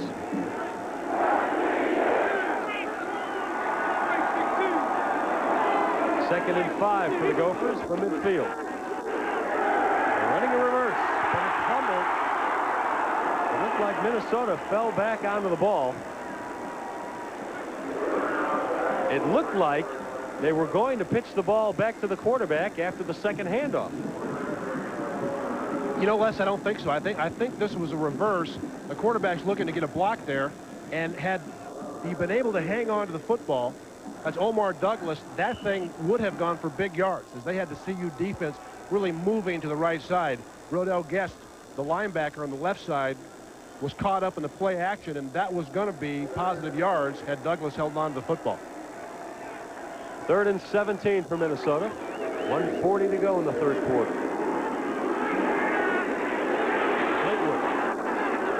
Complete up to the 47. The receiver was Keswick Joyner. CU this year, when their opposition has been 3rd and more than 9 in 15 tries, has not given up a first down yet. They don't break that string now. Last year, in 70 tries, when teams had 3rd and more than 9, they converted 7 times. So you want to stay out of 3rd and long against this defense. Minnesota will punt the ball. Dean Kaufman from his own 30. Rico Smith lets it drop and bound into the end zone. So the Buffs will have the ball at their own 20. 57 seconds to go in the third quarter. The Buffs lead it 52-0, as you can tell from this shot of the crowd.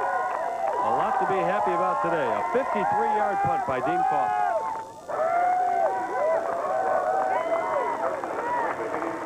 Well, let's see if CU brings any of the new guys into the ball game here.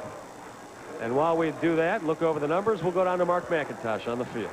Thank you, Les. Lamont Warren is in a tailback again. I was talking to Ben Gregory before the ball game, and he said it took a little convincing as far as talking to Bill McCartney to convince him that Lamont Warren was ready to see action. And obviously Lamont Warren has proven Ben Gregory correct, that he was ready for Big 8 football, and he's done a wonderful job today.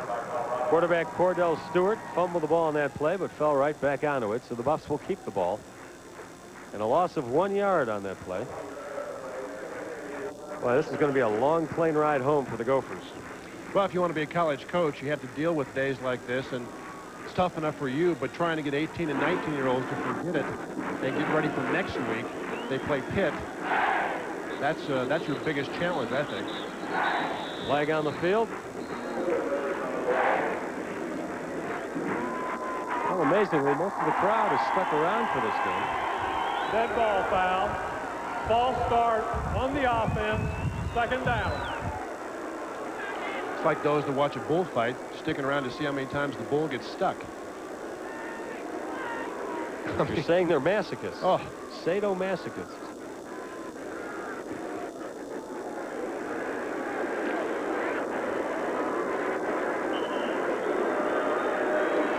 Well, that penalty goes against the Buffs. So it'll be 2nd and 16 from their own 14-yard line. And again, a flag on the field. Well, this is what happened when you bring a number of new players into the game, kids that haven't had a lot of experience. things are a little off-kilter. The timing isn't good. Dead ball foul. Encroachment on the offense. Second down. The rhythm isn't there. Maybe a series or two, and we'll see a little better ball in the fourth quarter from these young kids. Is that the look of a man who's ahead 52-0? No. That's the look of a man who's just seen his offense make 3 consecutive penalties. The clock winding down. We are at the end of the third quarter. The CU Buffaloes remain well in front, 52-0 over Minnesota.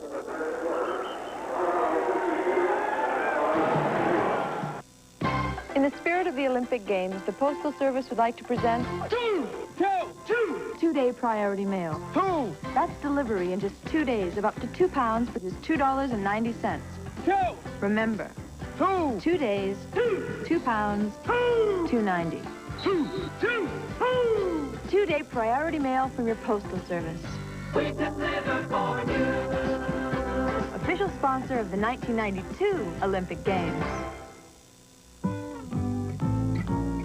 Everybody knows that milk for babies. Milk for soft baby skin.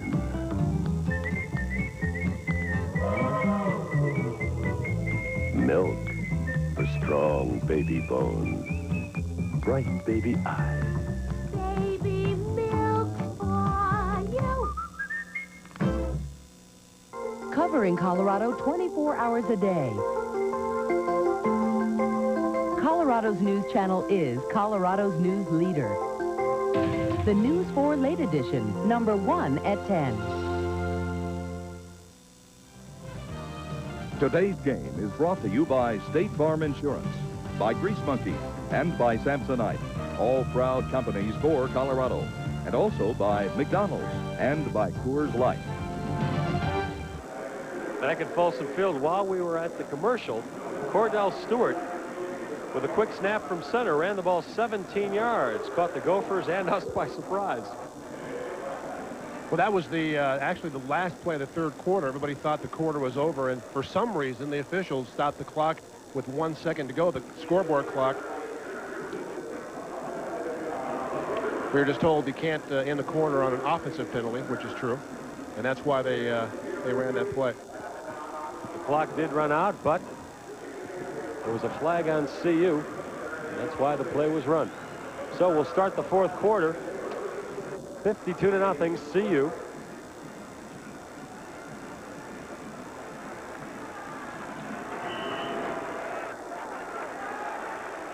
The Buffs from their own 27-yard line. Cordell Stewart at quarterback.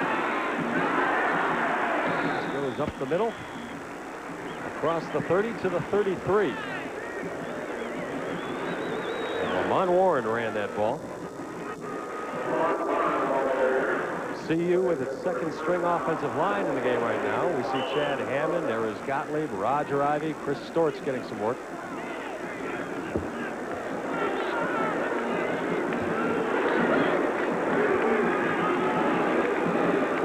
But they're on 33. Again up the middle, maybe a yard. There's some third quarter stats for you. Or I should say the stats all the way through the third quarter.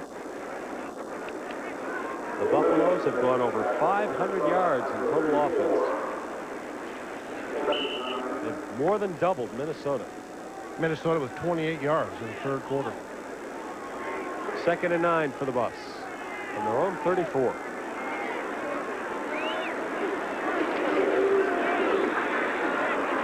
Cordell Stewart keeps it. Reaches up to the 39. Call it a gain of 5. It'll be third down.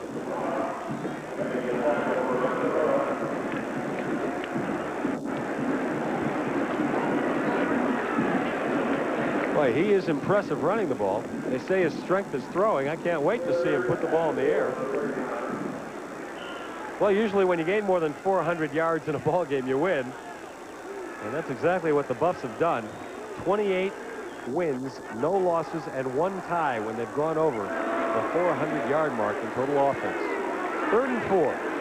Stewart keeps it again. He'll be well short of the first down. And the Buffs will have to punt the ball away.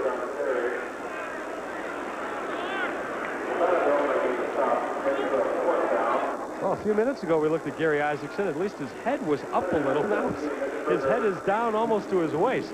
It has been a very long day for the Minnesota Gophers. Hard to keep your head up when you're getting beat 52-0. Berger the punt. And a fair catch called for. It's fumbled. The Buffs go there. And it's Tony Senna recovering the fumble. You cannot advance a fumbled punt.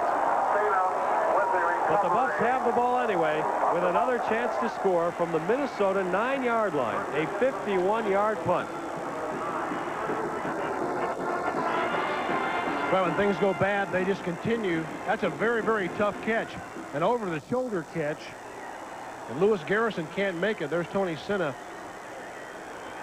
And the Buffs in business again. Garrison would have been better served to let that thing go. It hit about the 9 and possibly would have made the end zone. Well, as the song said, when you hot, and when you not, you not. And Minnesota, not. Not today. 12:47 to go in the ball game. Cordell Stewart fumbles the snap again, but gets the handoff off. Gain of a couple yards.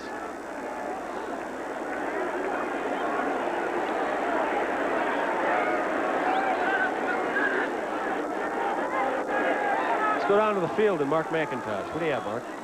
Well, Les, the guy that just carried that ball, local fans will recognize the name of Darnell Brooks. 2 years ago, starred at Thomas Jefferson as they won the state championship, and he last year was a redshirt freshman and he was playing tailback. Then they switched him to cornerback in the spring, but now they've switched him back to tailback, and that was his first carry as a CU Buff. Darnell comes out of the game. Lamont Warren back in, and Warren gets the call. Bounces his way inside the 5. He'll get forward progress before he was pushed back. Let's see where it's spotted.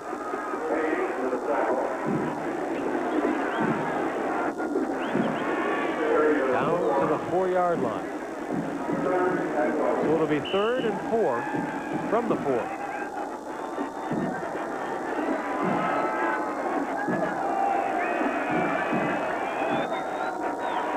Well, the last 2 games Minnesota has played against Big 8 teams, whopped by Nebraska last year and now by the Buffs. This is Stewart. He is in for the touchdown. Cordell Stewart, his first touchdown as a collegian.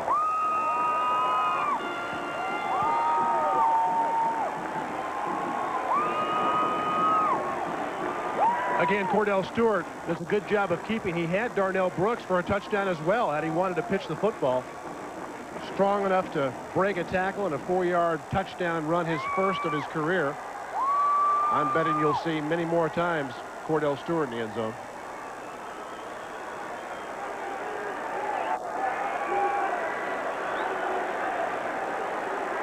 Mitch Berger will once again try the extra point. Mark Henry on the hold. And another Minnesota Gopher is down on the field hurt. It's Andre Davis, their starting middle linebacker. Cordell Stewart getting congratulated. First touchdown he scored as a CU Buff. We're going to take a break here. 11:20 to go in the game. CU leading 58-0 and about to try for an extra point.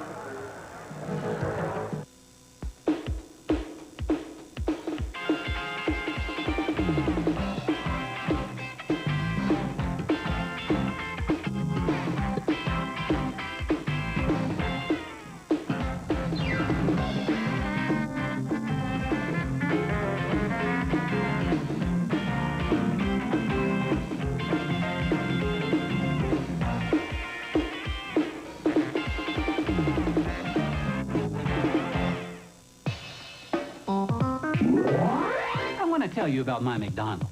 It's not just a place. It's a menu filled with good food for 59 cents anytime. Breakfast, lunch, dinner, snacks. Like, this is my McDonald's. And this is my McDonald's. And these are all my McDonald's. 59 anytime. And even though this was my McDonald's, your McDonald's is waiting for you with 59 anytime. It's the September Summit Sale at your Jeep and Eagle dealer, and it's a super time to save on an Eagle Summit. Get the spacious 3-door for slightly less than 7,000 Smackers, or a sensible 4-door for slightly more than 7,900 simoleons. You could save even more with factory-to-dealer incentives. Plus, scope out the new Summit wagon with air and no extra charge. So scramble over to your dealer and save during the September Summit Sale. See your local Jeep Eagle dealer.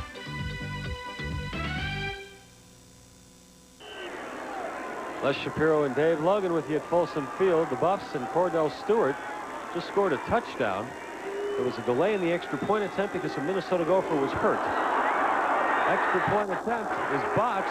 Mark Henry throws to David Arterberry, but it's incomplete. The 2-point conversion, no good. So the score remains CU 58 and Minnesota nothing.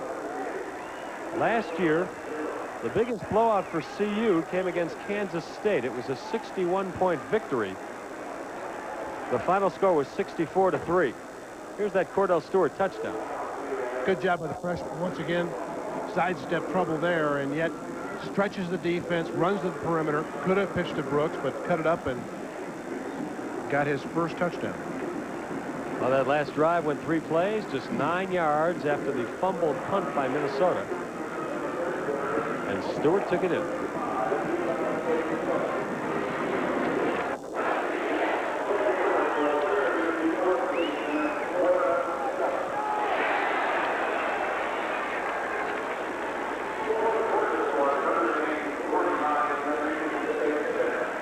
I started to mention earlier, the last time Minnesota played a team from the Big 8 Conference, it was Nebraska last year, and the Cornhuskers beat them 56-0.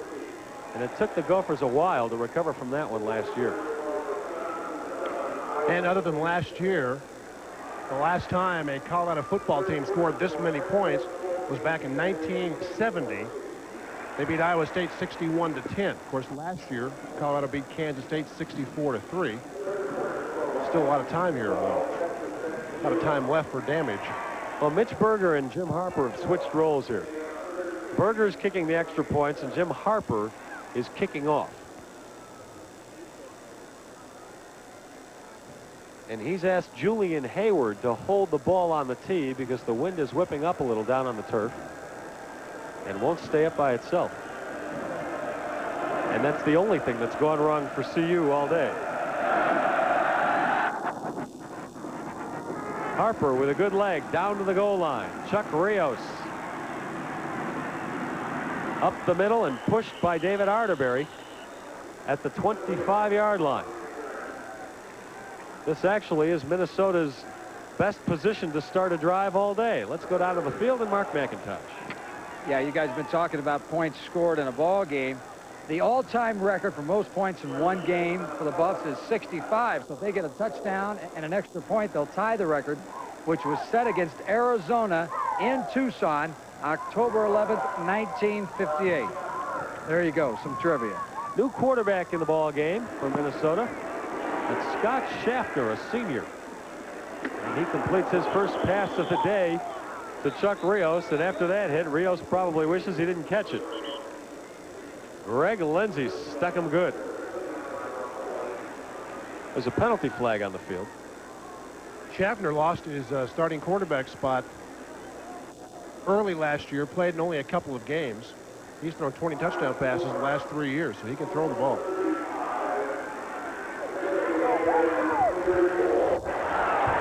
Ineligible, receiver downfield on the offense, first down. Number 15, Texas A&M loses today in Tulsa, 35-34. So they will fall out of the top 20 as you take a look at Scott Schaffner's numbers from last year.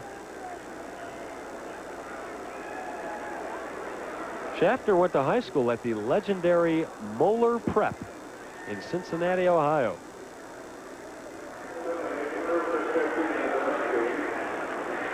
First and 15 for the Gophers from their own 19-yard line. Up the middle, intercepted. This could go for 6. It's Chris Hudson. And he gets it inside the 10-yard line. Chris Hudson. The freshman redshirt out of Houston, Texas.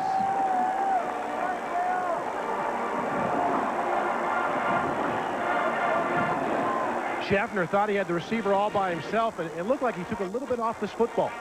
Hudson able to make a nice break on the ball, and Chris Hudson wanted to score here. He's running as fast as he can, trying to take the angle away from Schaffner, who just barely hauls him down. There's a good look at Chris Hudson. Playing very, very well so far. Getting a lot of time for the Buffs. Done very well the first 3 games this year.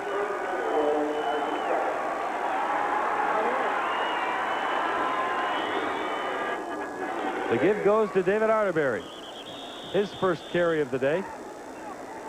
Arterberry, the junior, out of Mullen High School in Denver, Colorado. Sociology major. Arterberry is 6'1", 200 pounds.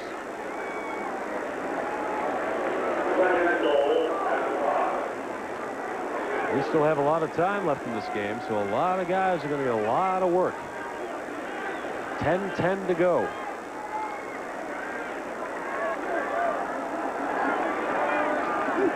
Michael Westbrook also in the game for the Buffs.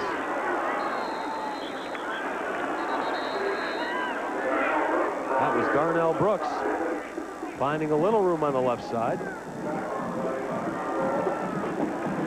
Down to the 4-yard line.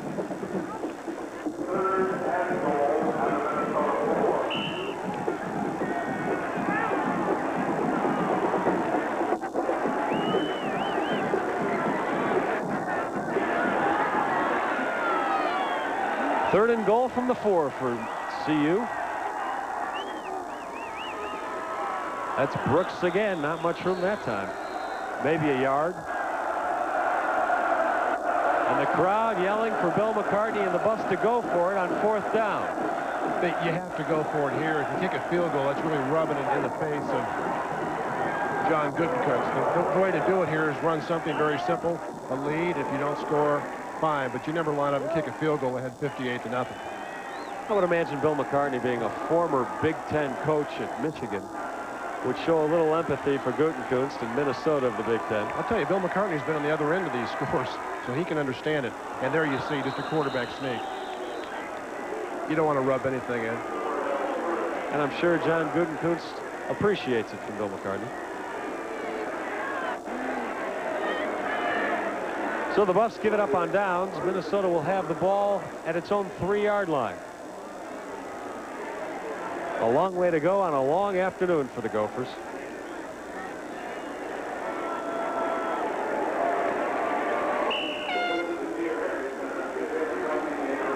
Tonight at 6:30, Catch the Beat, Broncos Beat with Gary Miller.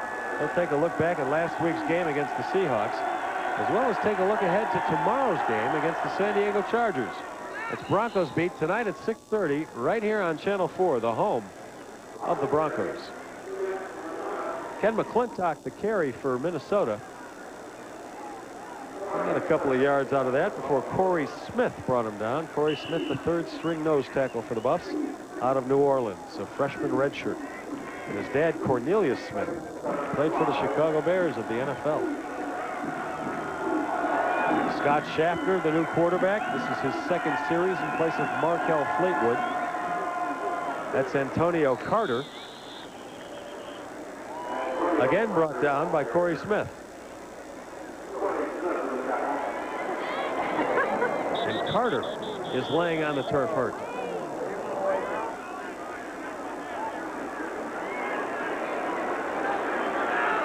Boy, when you're getting blown out like this, you say to yourself, let's just stay healthy the rest of the game, but Minnesota hasn't been able to do that either. And this is a guy they can ill afford to lose. 6'1", 226 pounds, a sophomore, and he is a vital cog in Minnesota's offense.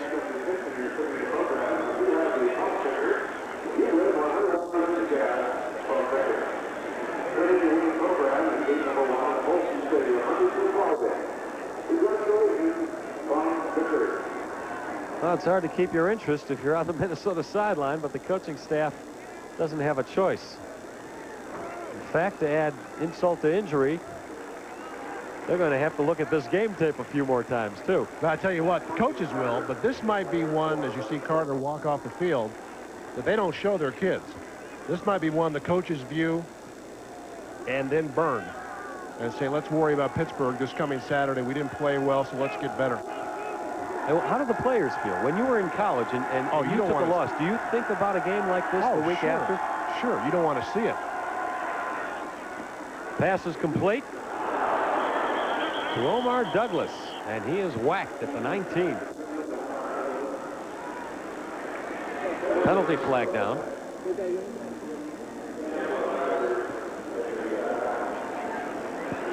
There's a flag thrown immediately after the ball was snapped. And Omar Carter, you like to catch passes, but you don't like to get hit like that. Ronnie Bradford and a host of Colorado Buffaloes, DeShannon Campbell there as well. 12 men participated in the play for the defense. First down. Well, no wonder there were a host of Buffaloes. One too many on the field. They were everywhere. By the way, we just took a shot of the Minnesota sideline and their coaching staff. The CU coaching staff, Les Steckel behind us, the receivers coach, he's already leaving the booth to go down to the field because the game is so well in hand. But, Dave, you've got to tell your friend Les not to talk to us while we're broadcasting. He coached me in college. He tells me, I don't tell him. The pass is complete to Chuck Rios. And he scampers up across the 45. Les Steckel, of course, the former head coach of the NFL Minnesota Vikings. I wonder if he likes this. He was fired by the Vikings, and now a team from Minnesota comes down here and gets whooped.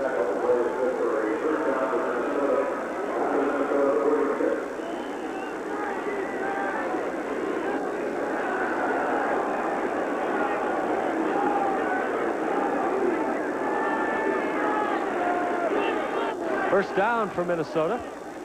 7:05 to go in the game. Minnesota at its own 46. Chuck Rios up the middle. A little space there. Cross midfield down to the 46. Dave, this is a situation where the Minnesota coaching staff probably wishes it could travel with more people because some of the starters are still in on offense. You don't want to get them hurt, but since you only travel with 60, you've got to play a lot of those first stringers despite the score. Yep, although I tell you at home, you might not want to toss your young kids into this anyway. Scarred for life. 2nd and 3. This is Rios again. He pushes the pile down to the 41, and he gets the first down. Corey Smith, once again. We've been calling his name quite a bit.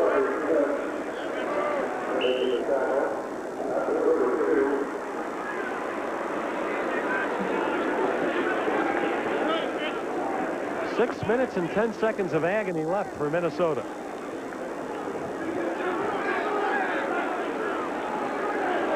Darius Holland now in the ballgame for the Buffs at defensive end. Schaffner wants to throw. Incomplete. He threw behind the intended receiver, Lewis Garrison. And speaking of Darius Holland, keep that name in mind in the next few years, and even this one. Holland, 6'4" and 275 pounds. He's a freshman from Las Cruces, New Mexico. And he got to Schaffner right about as Schaffner delivered the ball. They are very, very high on Mr. Holland. He was the player of the year in high school in New Mexico. 2nd and 10 from the Buffs 42. Schaffner to the sideline. That ball is tipped and almost intercepted. Rodell House Guest got a hand on it. There's an interesting story. House Guest played for the CU basketball team last year. Quit school to try out for the WBL, the World Basketball League, 6'5" and under. He actually was on the roster of the Memphis entry in the WBL and then was quickly cut. Rodell decided to come back to school. You are allowed to come back and play a sport other than the one you were a pro at. And Rodell now playing football once again for the Buffs.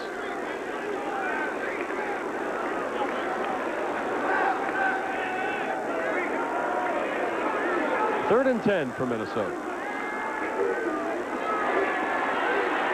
The screen pass, batted away. That time it was DeShannon Campbell, a highly touted freshman out of Houston, Texas. Look at the size on DeShannon Campbell. 6'6" and 250. Gets up high enough to take Schaffner's pass. That looked like the field goal block of last week. Santana Dotson, DeShannon Campbell, another freshman. 6'6", 250, and a linebacker, not a defensive lineman. As soon as you hear the numbers on him, you think DL. No, linebacker, and there's a big one. Minnesota punts. It's high, and Rico Smith calls for a fair catch. That's a penalty. When a player calls for a fair catch, you cannot touch him. You can't get within 2 yards of him. You certainly can't whack him, and that's what Marquette Williams just did. You know you're in trouble when not only does one flag throw, but 2, 3, 4 officials throw their flag. And if we had one, we'd have thrown it. Rico Smith says, "I'll catch this," and Marquette Williams said, "Oh, shucks. Why would I do that?" But you know what? You lose concentration in a game like this. You lose focus. Your head's not in the ball game. You're getting blown out 58-0. And it's just hard to keep your mind on the game. This is a 15-yard penalty. Fair catch interference. First down.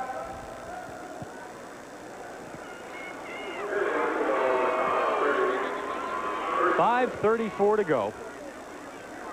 And I don't think Minnesota can make any more mistakes than they have already. We'll take a break. CU 58-0. This picante sauce says it's better than the salsa made in New York City. They don't say. Well, I'd say that graphic tells the story right there. 58-0. You know, Minnesota came in here, not too bad a team, a 1-0 record. Came back last week to beat San Jose State, which also isn't a bad team. Matt Bell you see in the ballgame now. That was his first carry for the Buffs from the tailback position. Like Darnell Brooks, a graduate of Thomas Jefferson High School.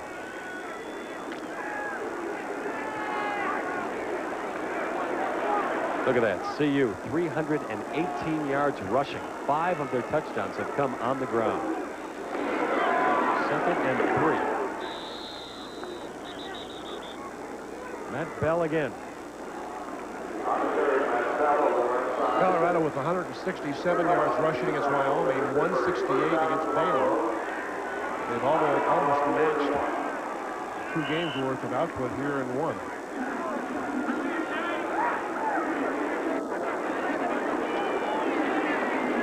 Some time to focus ahead to Stanford. I think that might be one of the key games of the season. In Palo Alto, Stanford has not played very well early, and yet a talented team that will be thinking about last year here in Boulder.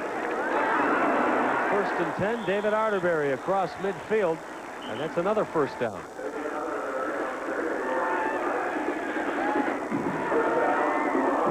Jeff Rosga made the tackle.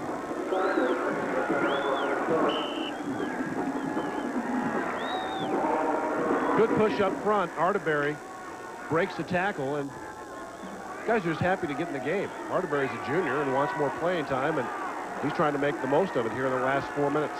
They have a plethora of talented running backs. It's tough to get time in this backfield. This is Bell, one of the many. You've got Kent Call, the starter, Lamont Warren behind him, who was just elevated to 2nd string and scored 2 touchdowns today. Chucky Snowden, a kid they like a lot, not playing today because of an Achilles injury. Matt Bell, talented. James Hill, Kendall Bussey, David Arterberry. The list goes on and on. Darnell Brooks. There's a score from Oklahoma. The Sooners putting it to Utah State 35-7 in the 3rd quarter. Boy, Utah State, they go to Lincoln and they go to Norman. Lots of money, but not much fun. 2nd and 8. A nice pickup by Arterberry there. Inside the 35 to the 32. Here's how strong David Arterberry is. Watch the left arm, stiff arm of Jeff Rosga as he tries to put the tackle on right here. Bang, get away. Arterberry just shoves Rosga aside. Picks up more yardage. Another first down. Well, they could go over the 400-yard mark rushing. 3:10 to go.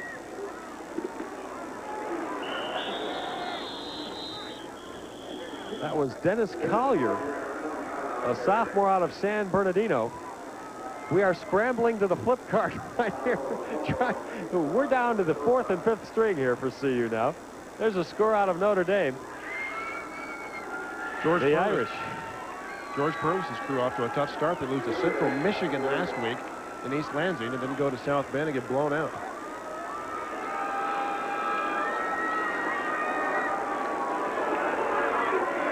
Dennis Collier, 5'9", 195 pounds, out of San Bernardino. That's Arterberry.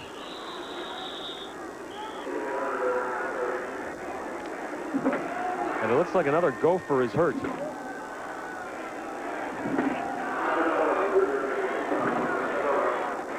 It's number 56. Robert South. Yes, Robert South. Got his right arm, I think, caught in the pile. Couldn't get it out.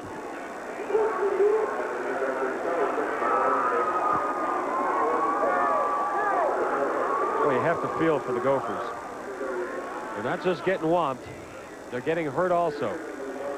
58-0, CU. We'll be right back.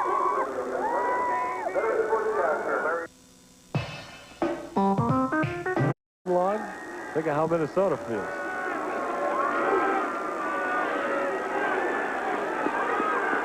Another pass complete. Lewis Garrison across midfield.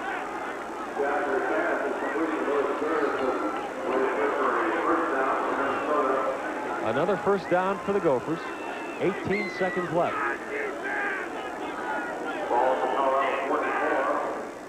I'll remember tomorrow the Broncos playing San Diego at home.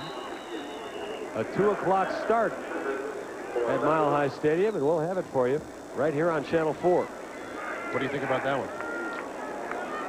I'm a little afraid of San Diego because they've started out 0-3, and I think they're better than that. They've got one of the better defenses around. They've got a heck of a running game. They're averaging more than 5 yards on the ground a carry. But they haven't been able to win a game. 0-3 on the year so far. And frankly, you never know what Bronco team is going to come out on the field week in and week out. You know they're going to be solid defensively. You just don't know what they're going to do offensively. Pass complete. Inside the 15-yard line, Minnesota calls a quick timeout. A nice pass by Schaffner. The man who caught the ball, Steve Cambrese, is down on the ground hurt.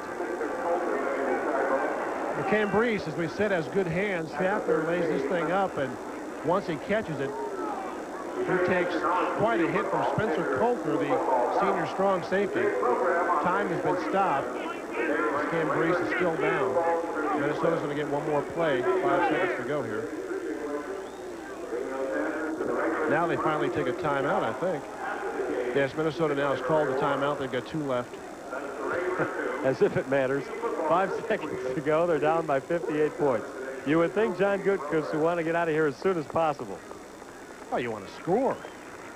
No chance to score. Give these kids something to be a little happy about. The last shutout you see back in 1987 against the Kansas State Wildcats.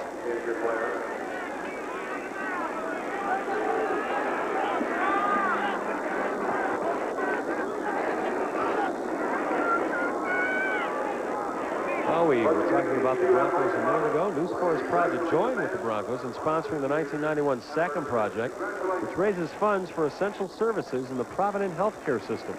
This year's donations will be dedicated exclusively to Flight for Life. It's the service you hope you never need to use, but are sure glad it's there. Call 629-4446 to get involved, and let's SACM for Flight for Life. Well, Minnesota can probably get one play off here before the final gun goes off, and they'll be looking into the end zone. Over the middle. Incomplete. No flag. Bullshit!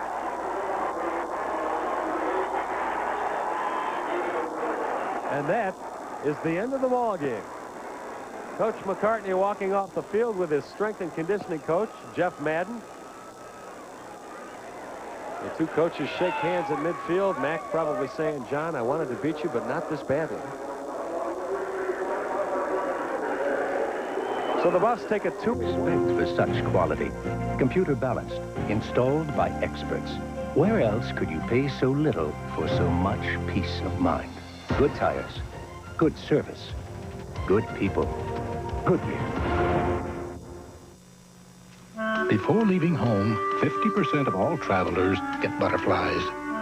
2 out of 3 leave someone they love behind. And nearly everyone thinks traveling is hard work. Nobody understands the trials and travails of travelers like Holiday Inn. And nobody gives them more comforts at a more comfortable price.